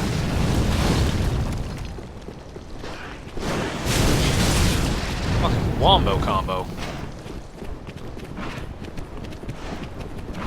Fireball into a forward smash. What a wombo combo. Look at Yorm's legs. They're the most armored part of his body besides his shoulders. Last Giant was way too easy, even for early game. Giant Lord was so easy. I think Dark Souls 2 overall was way too easy. Up. Tail swing. Anyway, are you guys ready for another gimmick fight? Ancient Wyvern is also a gimmick fight. Instead of being an actual fight, Ancient Wyvern is instead a navigation through this area. And then a single plunging attack.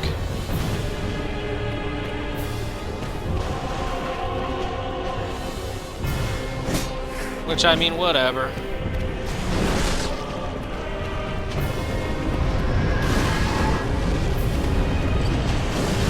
Chain Snake, throwing his chain weapon at me.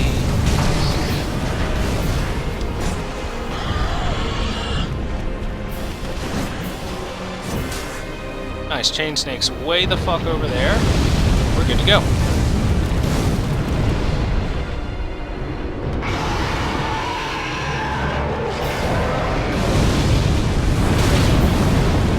I'm sorry.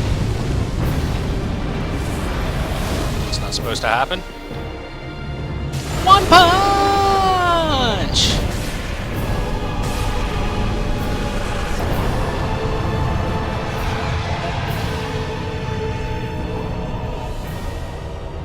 We one-punch manned him.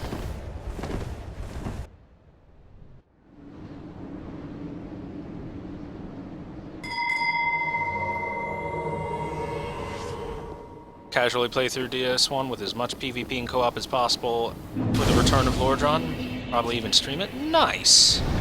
Good stuff, dude. That should be awesome fun.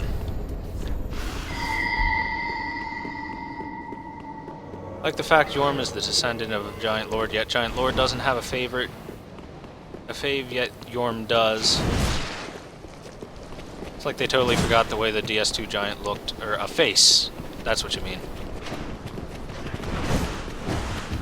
Yeah, it's weird, because in DS1, giants had faces. Then in DS2, the giants were turned into weird golem things with buttholes for faces instead of faces. Then DS3, the giants have faces again.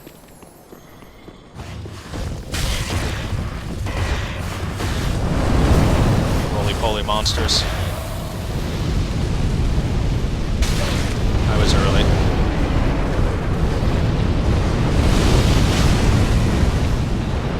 It's just like in DS1, wyverns are small blue draconic things that breathe lightning. And then in DS2 and DS3, wyverns are giant white dragons that breathe fire. It's almost like, for some reason, Miyazaki and FromSoft in general doesn't like following their lore. And I don't know.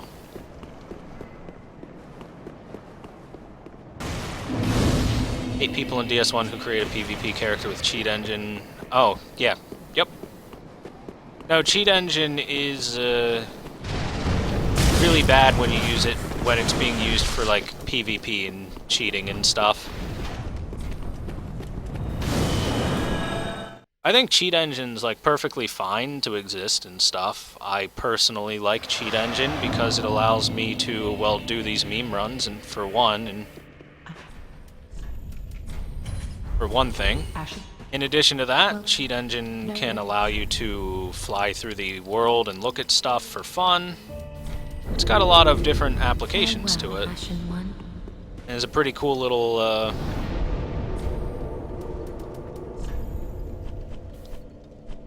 it's a pretty cool little program.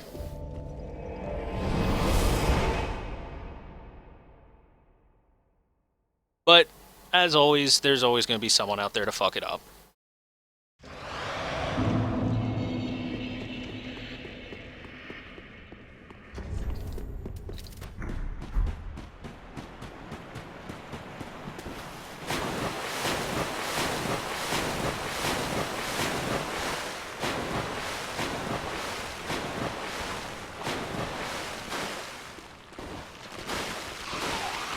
In fact, I think last time I did PvP in Dark Souls 1, I had Watchdog going, and 7 out of 10 people were cheating their level. Like, their appeared level. So level 120, actual level 793. Would you like to kick this person? Yeah, I think I might. I think I might. Like, come on, man. If you're gonna PvP, PvP. You don't need to walk around being invincible or something. Although I have had some pretty funny encounters with invincibility people. Guys with God mode turned on, and then you, like, trick them into falling off of the, falling off a cliff in the Dark Root Garden forest. That's always hilarious.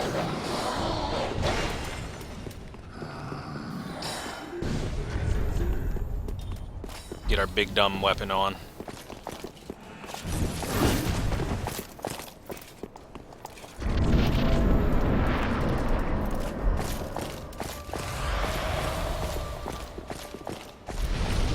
Get a big dumb fiery weapon. I wonder how much damage this will do if I on a repost. Guess I'll never find out.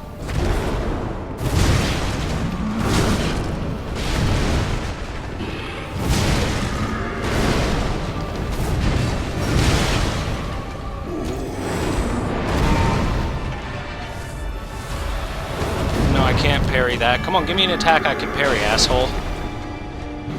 Wait, if I run away, he'll do it again. Fuck, I fucked it up twice? Well, I guess we'll fight him legit.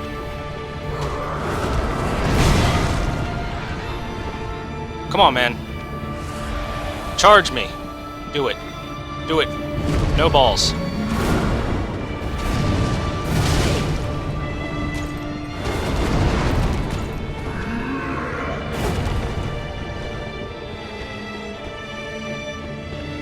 Come on. Do it. Do it. No balls. Do it. Not the attack I thought it was. Oh, now you're gonna do it. Fuck it. Fine. I'm done trying to bait it.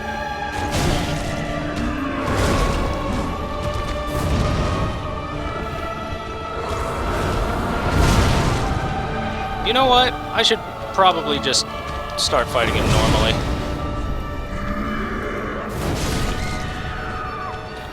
I'm gonna fight him normally this time. It's been so long since I fought this asshole normally. I'm just so used to parrying and reposting. Let's fight him normally.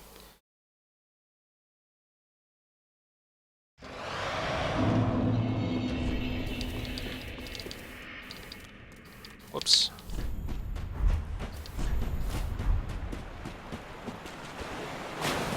Can't believe I fucked up the parry like 3 different times.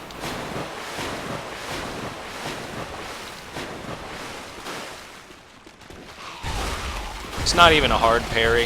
It's a pretty darn easy parry, to be quite honest. Oh well. What happens when you're bad at video games?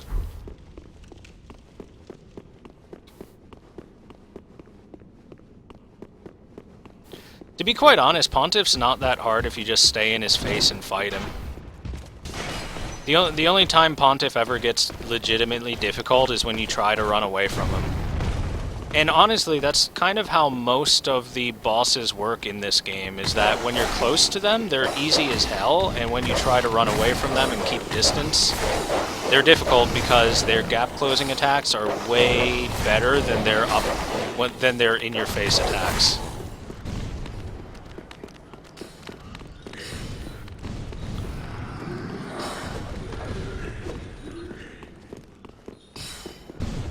I haven't won a single duel with the Spartan cosplay. Spears are something you never used so good. Spears are pretty cool in Dark Souls, though. At least they can be. All right, so I'm just gonna roll his initial attack and fight him for real, because why not?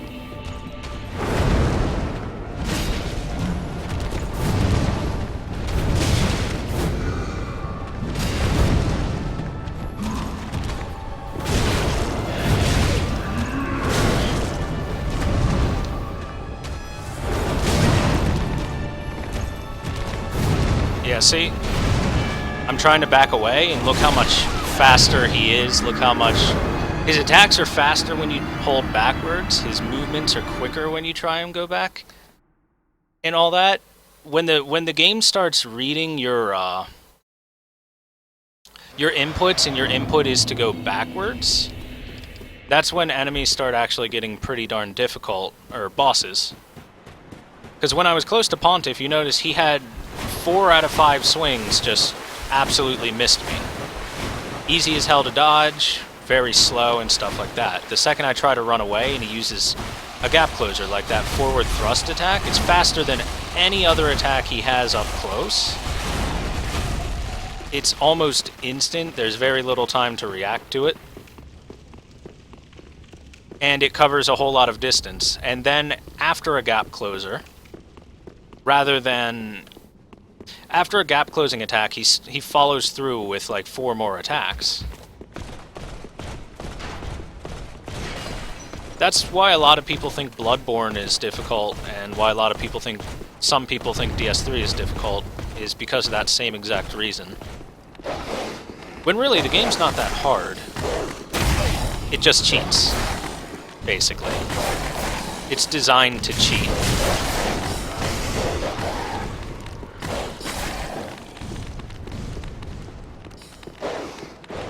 But you know, it's supposed to cheat to an extension, to a point. It kind of has to. The Dark Souls 3 cheats really hard. Input reading is for reals in this game.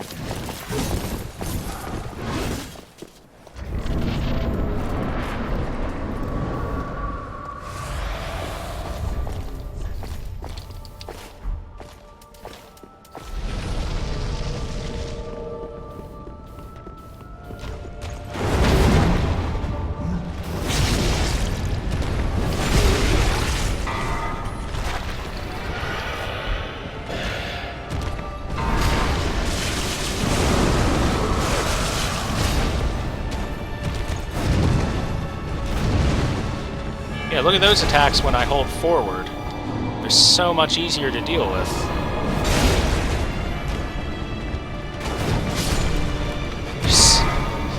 It's kind of ridiculous how much different of a fight it is if you're on him.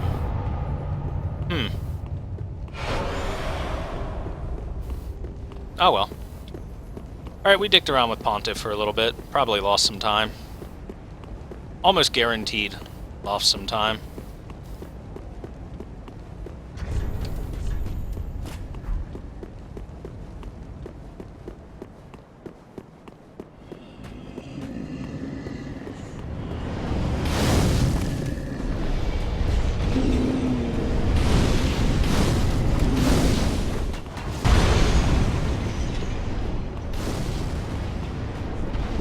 But yeah, we'll see a very similar string of,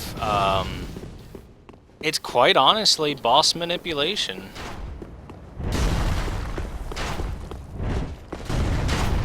I'll be doing some boss manipulation on the Soul of Cinder fight.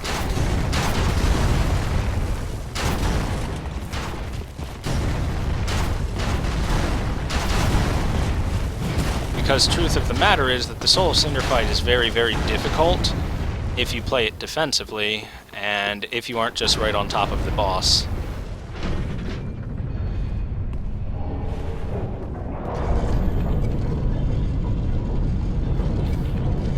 Having a backup bow on your Spartan cosplay, great for getting cheap damage.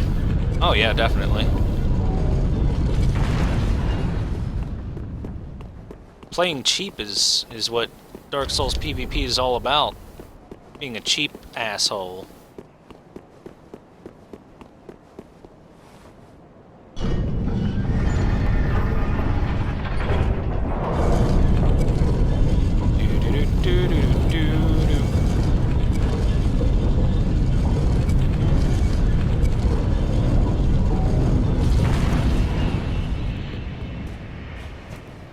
I got plenty of Estus, I'm just gonna go to the fight.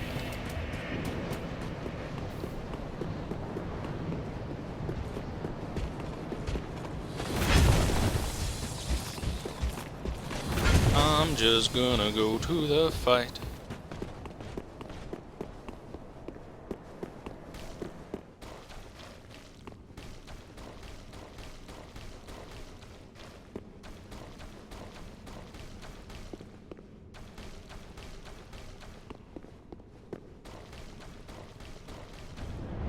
Ready? Let's take no damage.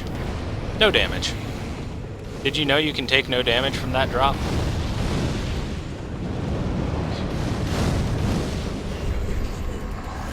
Don't ask me how or why, because you definitely fall far enough that you should take damage. But oh well. No, don't shoot your magic all over the place.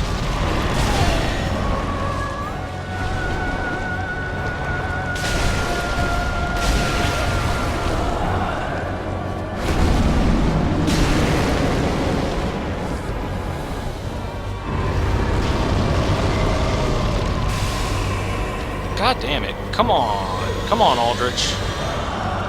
You Gwendolyn wannabe. I know everyone wants to be Gwendolyn because he's so damn cute, but come on.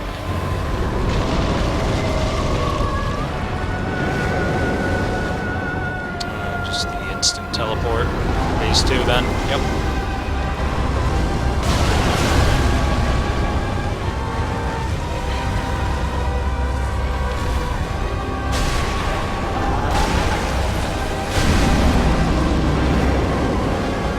I think he's a single charged R2 from death.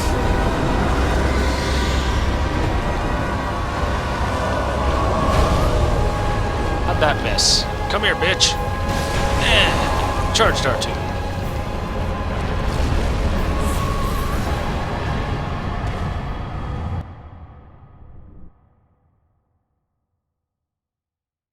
There we go. Yeah, I lost a minute on the Pontiff split. That's fine. Is that the Moonlight Butterfly music? Yeah, basically. It's actually, it's a variation on the music for, Gwendolyn in Dark Souls 1 because Aldrich is currently eating Gwendolyn. And not in the way that everyone wants to eat Gwendolyn, in the way of actual consumption. Vor. Vor.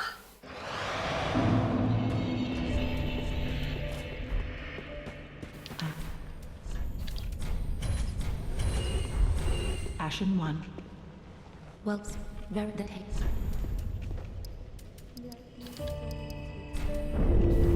So much endurance. Look at that bar. It's a huge stamina bar. Whoops. Dragon Barracks. There we go.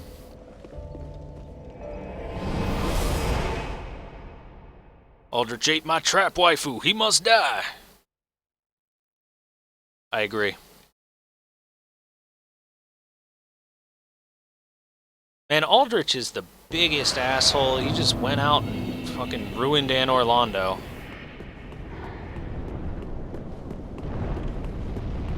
Oh, that's the short yawn.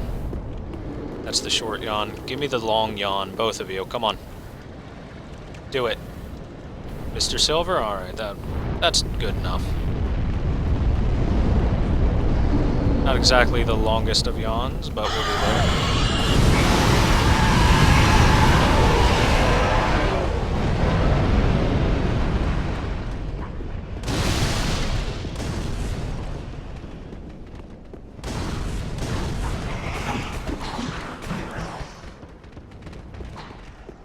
Now, Vor's it's a different kind of fetish. I don't personally understand it all that much.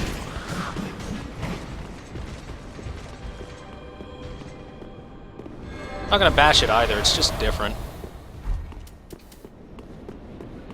Alright, Dragon Slayer armor. I love this boss. I think I love this boss mainly because he has a big fucking shield.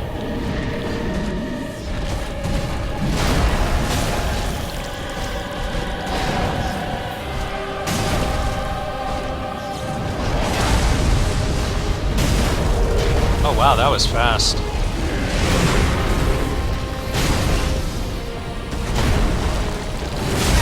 Oh, that was a bad roll. He did a different attack than usual. Fuck you, dude. Yeah, nice. That was, 3 two-hands in a row. Okay, then. 3 two-hands in a row, and he did not do... He did some weird shit there. That's all that was. Weird motherfucking shit.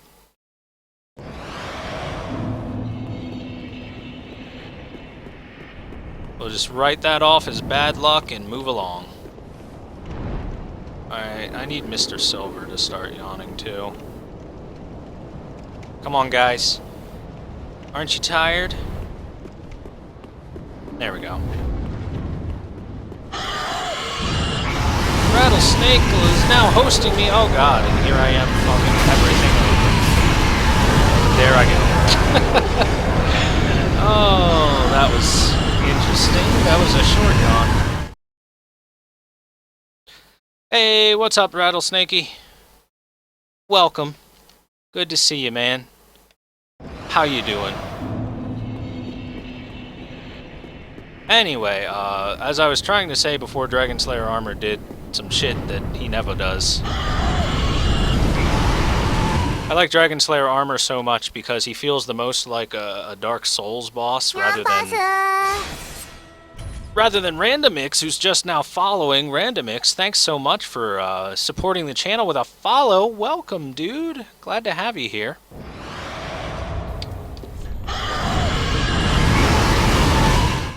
Anyway, Dragon Slayer Armor feels a lot more like a Dark Souls boss than a Bloodborne boss. And a lot of Dark Souls 3 bosses feel like Bloodborne bosses. At least most of the time. Sometimes Dragon Slayer Armor does super fast attacks. There we go. There we go. We abused the quit out system. Z to the Z is now following as well. What's up, dude? Welcome to the stream. Thanks for the support, man. Glad to have you here. Can we have some happy smiley faces for the new followers in chat? If we can't, well, I understand.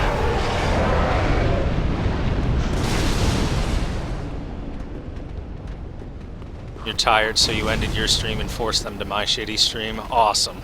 Thanks, Rattlesnake.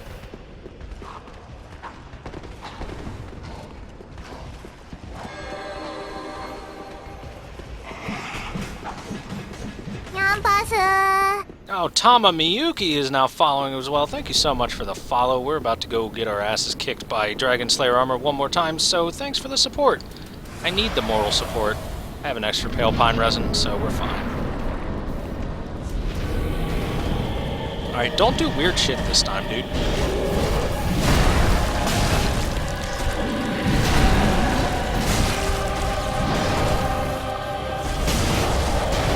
Wow, that's a fast stagger, man. This weapon is strong.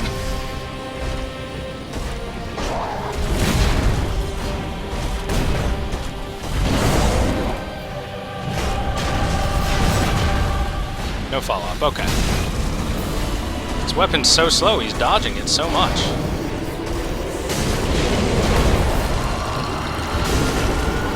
I think one more hit staggers, right?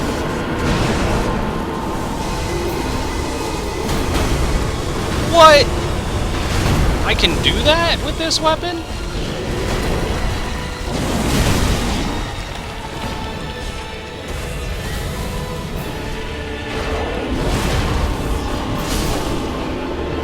Whoa! I didn't know I could do that with this weapon. That's fucking cool. I don't know if anyone else saw that, but my charged R2 actually staggered him through his shield. That's awesome. Anyway, back to reading chat. Sorry, I decided I would concentrate on this one, since I died last time. May the Force be with us because we were forced. Yeah, you guys were forced here. Doing some Salt DS2 and Isaac Afterbirth Challenge runs afterwards. Oh, cool, dude.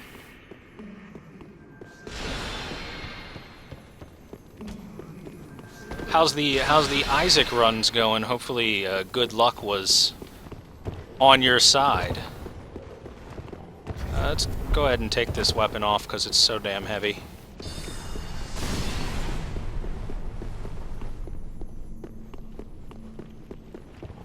Give you a speech on why you should follow me. Alright, Mind Games. You see, every American out there has a certain duty to not only their country, but the entire world. That particular duty is to bring joy and happiness to everyone. And the best way to do that is with a follow of me, so that you can watch this amazing gameplay of me getting bounced back and forth by the Crystal Sage and the random thralls. Gameplay you're only going to see here. And I believe that through jolly cooperation, we can bring happiness to the entire world.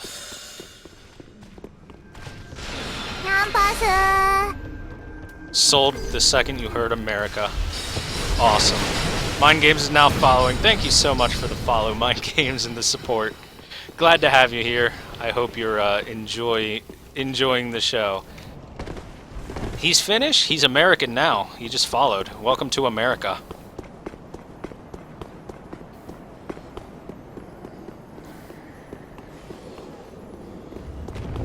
Oh, Mr. Gargoyle, he was ready for me. Charging up that charge before I even turn the corner. Can I fight princes with only 5 Estus? I don't think I can. I think I'll try just because fuck it.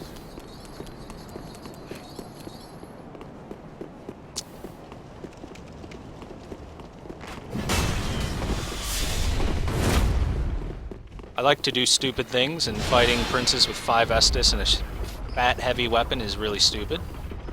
In fact, it's borderline suicide.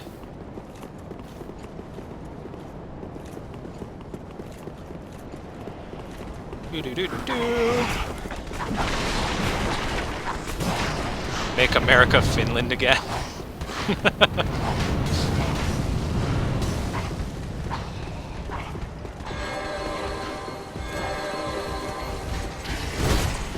What didn't you buff like all your bros, man?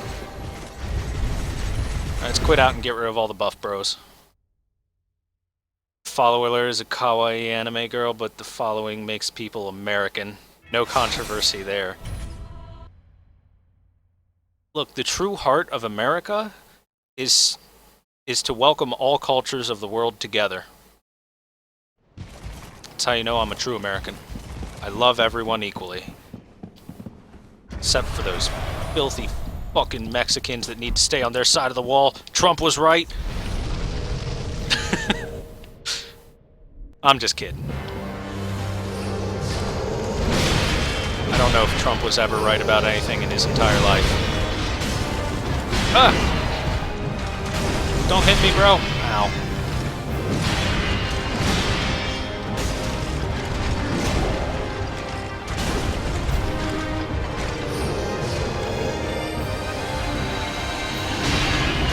So much damage on these hits. Oh yeah, let's get a repost. Or not. Not fast enough for the repo. Oh god.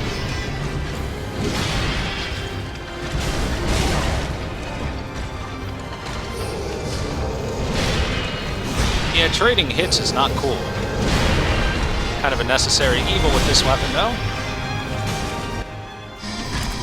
That went from 0 to 100 real fast. Oh god, my asshole. I was expecting a slightly slower attack there.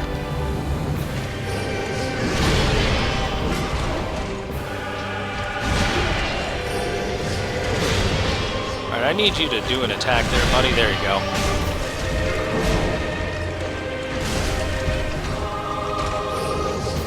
Alright, where are you charging? Sorry if I don't talk right now. I'm down to 1 Estus, and I'd like to not die here. Attack, man. Attack! Damn it. I could have had a hit off there. That's why I was trying to avoid, was trading.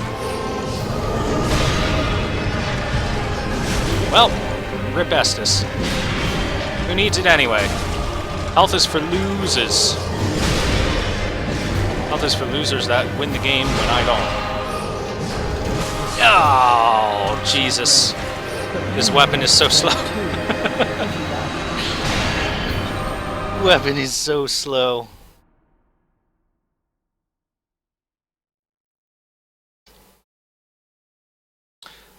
Pro tip, in Dark Souls 3, don't use big, slow weapons, no matter how fun they might be, if you want to live. Big, slow weapons kind of suck in DS3. Kind of suck a lot.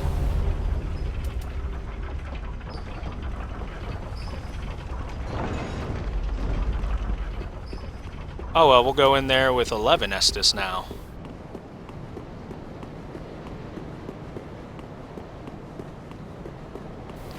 That's twice as much Estus.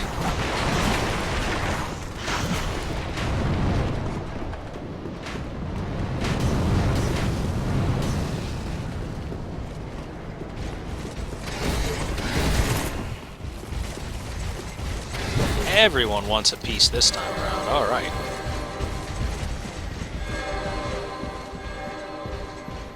All right, I had like 90,000 souls. I think I'll pick those up.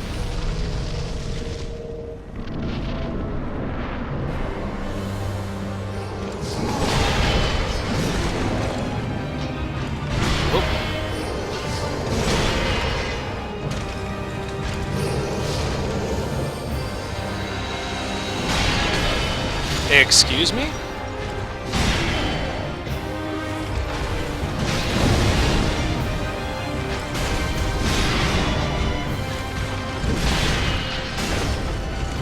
Circle strafe.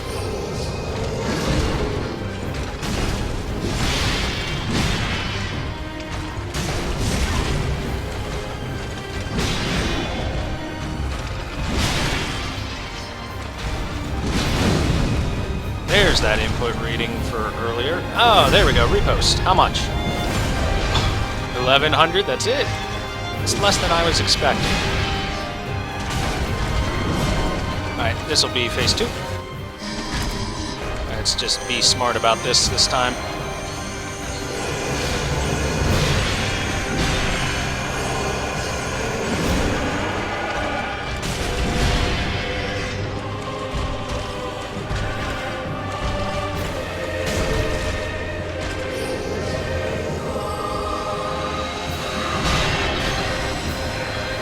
Boop, ba-doop, ba-doop, boop, boop.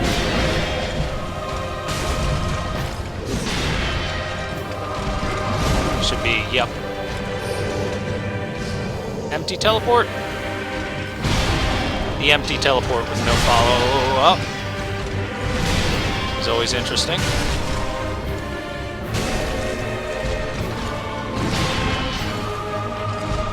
This pillar is really messing up my ability to hit him. To get behind him.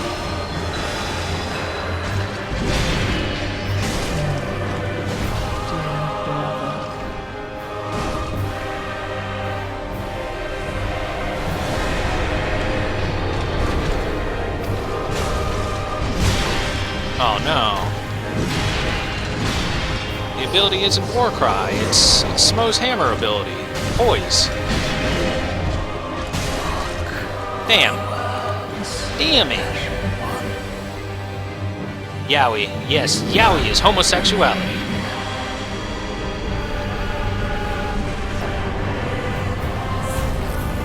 Boys Orabu. It's boys love. Darn, I thought my weapon art is poise. I was really hoping my weapon art would be Warcry. Because if your weapon art is Warcry, then you get to have like a special ability right after you use Warcry. But when it's poise, it's just poise. Yeah, 39 endurance, I'll take it. Fuck it. Farewell, Ashen.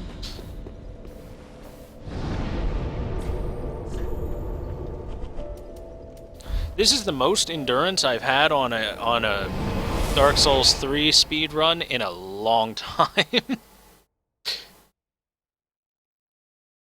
Yaoi does not mean an imaginary vagina in men. It does not. No. It's an interesting description there.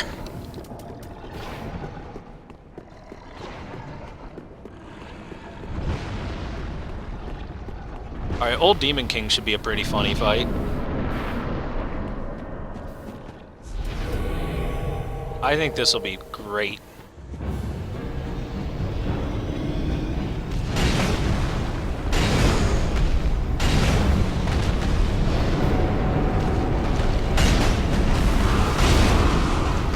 That's a lot of damage. Ow. I'm stuck inside of his hammer. Get off of me! Fucking die. How'd I get stuck inside of his hammer? That was weird. Alright. Nice hitbox there, game. Well, very that hit. 40 endurance. Farewell, Ashen One. Honestly, I probably should have just leveled health, but, you know, it's more fun this way. Alright, let's go kill Gwyn's son, and then we'll kill the Soul of Memes, and we'll be good to go on this run. Oh, this says all bosses boss weapons, but it's actually just Titanite scale upgrade material. Titanite scales are mainly for boss weapons, but there are a couple of weapons that aren't boss weapons that upgrade with it. I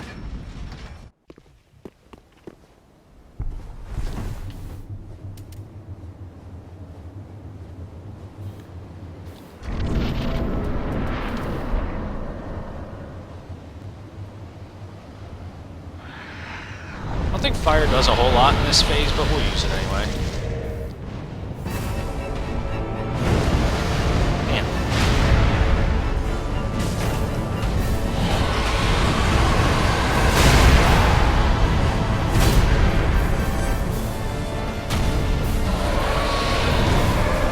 Yeah, I thought so. Come here, chicken dragon.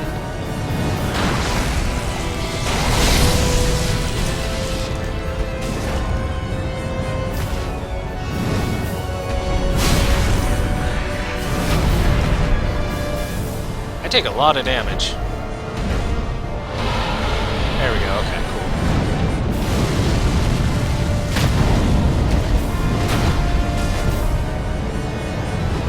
That should be the end of you, chicken dragon.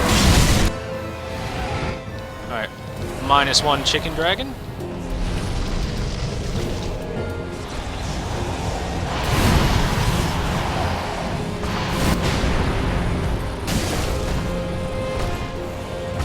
Let's kill a god.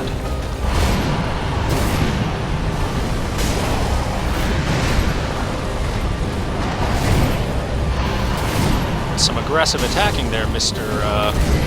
Nameless King. This guy is a Dark Souls boss. Notice how I'm able to dodge everything.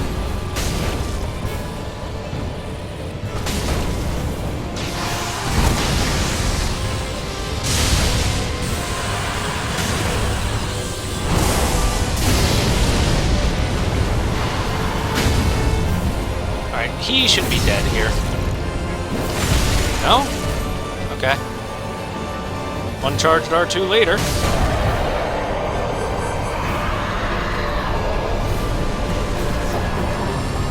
Praise it, bitch.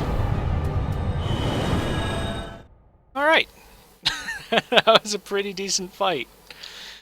Man, the Dragon Tooth Club does a lot of damage. Oops.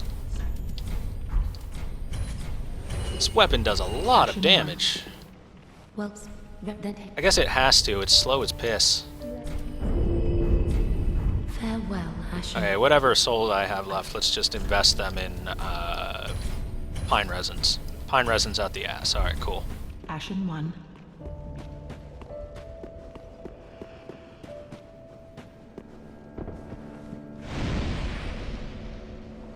Alright, only one boss left. This boss is probably going to be hard. This boss is probably going to be difficult.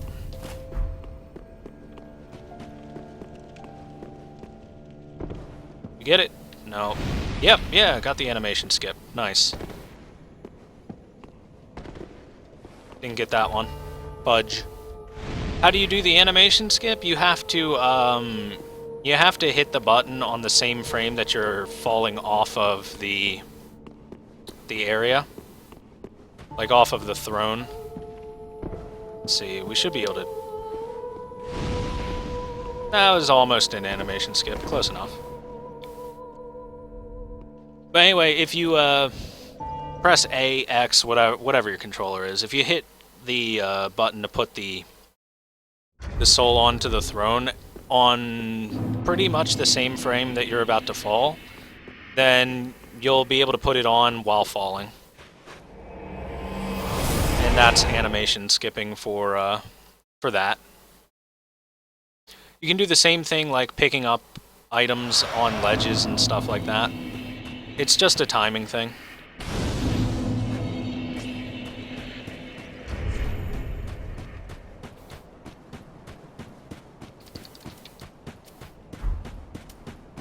I almost had perfect homeward bones. I had one extra.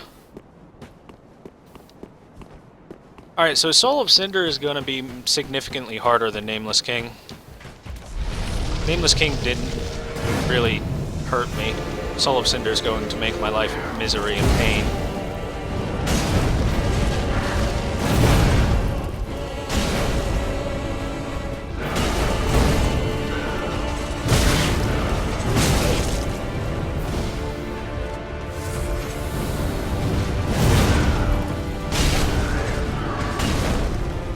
Man, that's half his health already. That's pretty nice. That's almost as much damage as I would do with Henri's straight sword.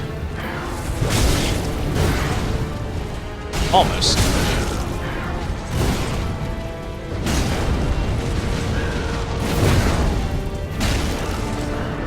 Just charge an R2, that should be good, right? Oh no!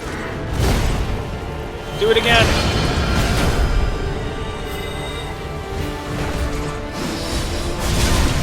Ow.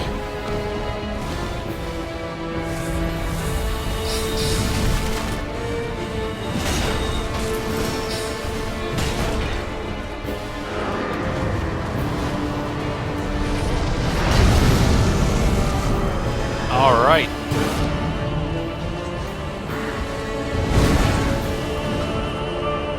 It's Gwyn! Bible thump, everyone!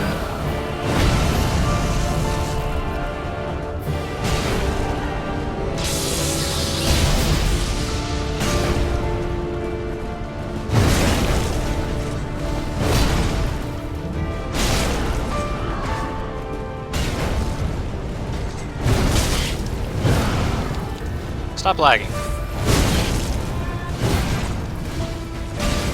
Oh god, no, it hurts.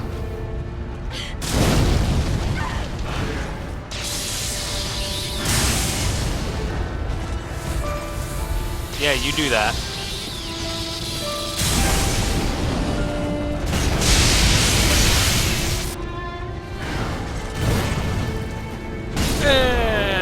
Wrecked. 420, praise it, bitch.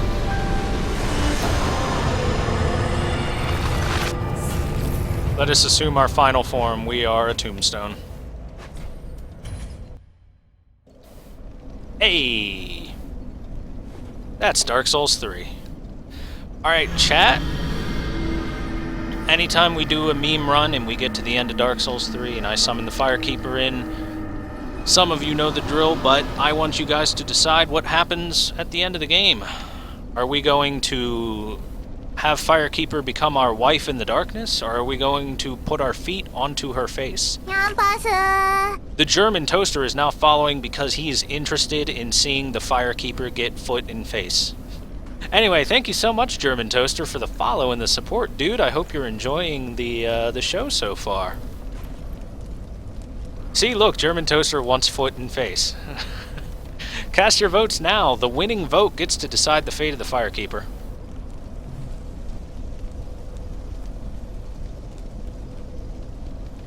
Look at her, she's so innocent. She's just the perfect wife. There's no reason to harm her. Don't do it, chat. Don't be monsters.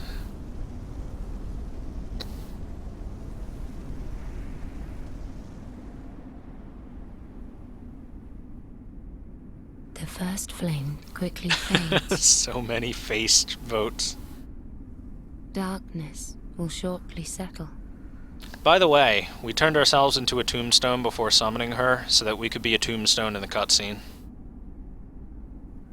A flaming, glowing tombstone. But one day, tiny flames will dance across the darkness. Love to watch my stream, but don't want to spoil DS3 for yourself. Like Understandable. by Lord's Pass. Understandable. I'm surprised you're not spoiled by now. It's been like 7 months or so.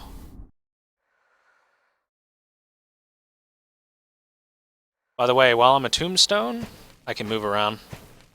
Whee! And I can put my foot in her face. Shoutouts to Demon Souls.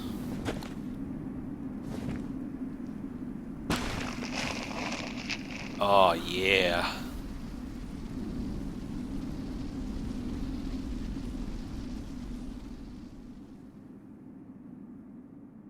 Nameless, accursed undead, unfit even to be Cinder. And so it is that ash seeketh embers.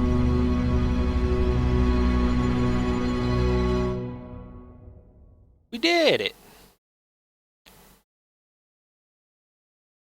The reason I say shoutouts to Demon Souls is that is almost an exact same ending as one of the endings that you can choose in Demon Souls.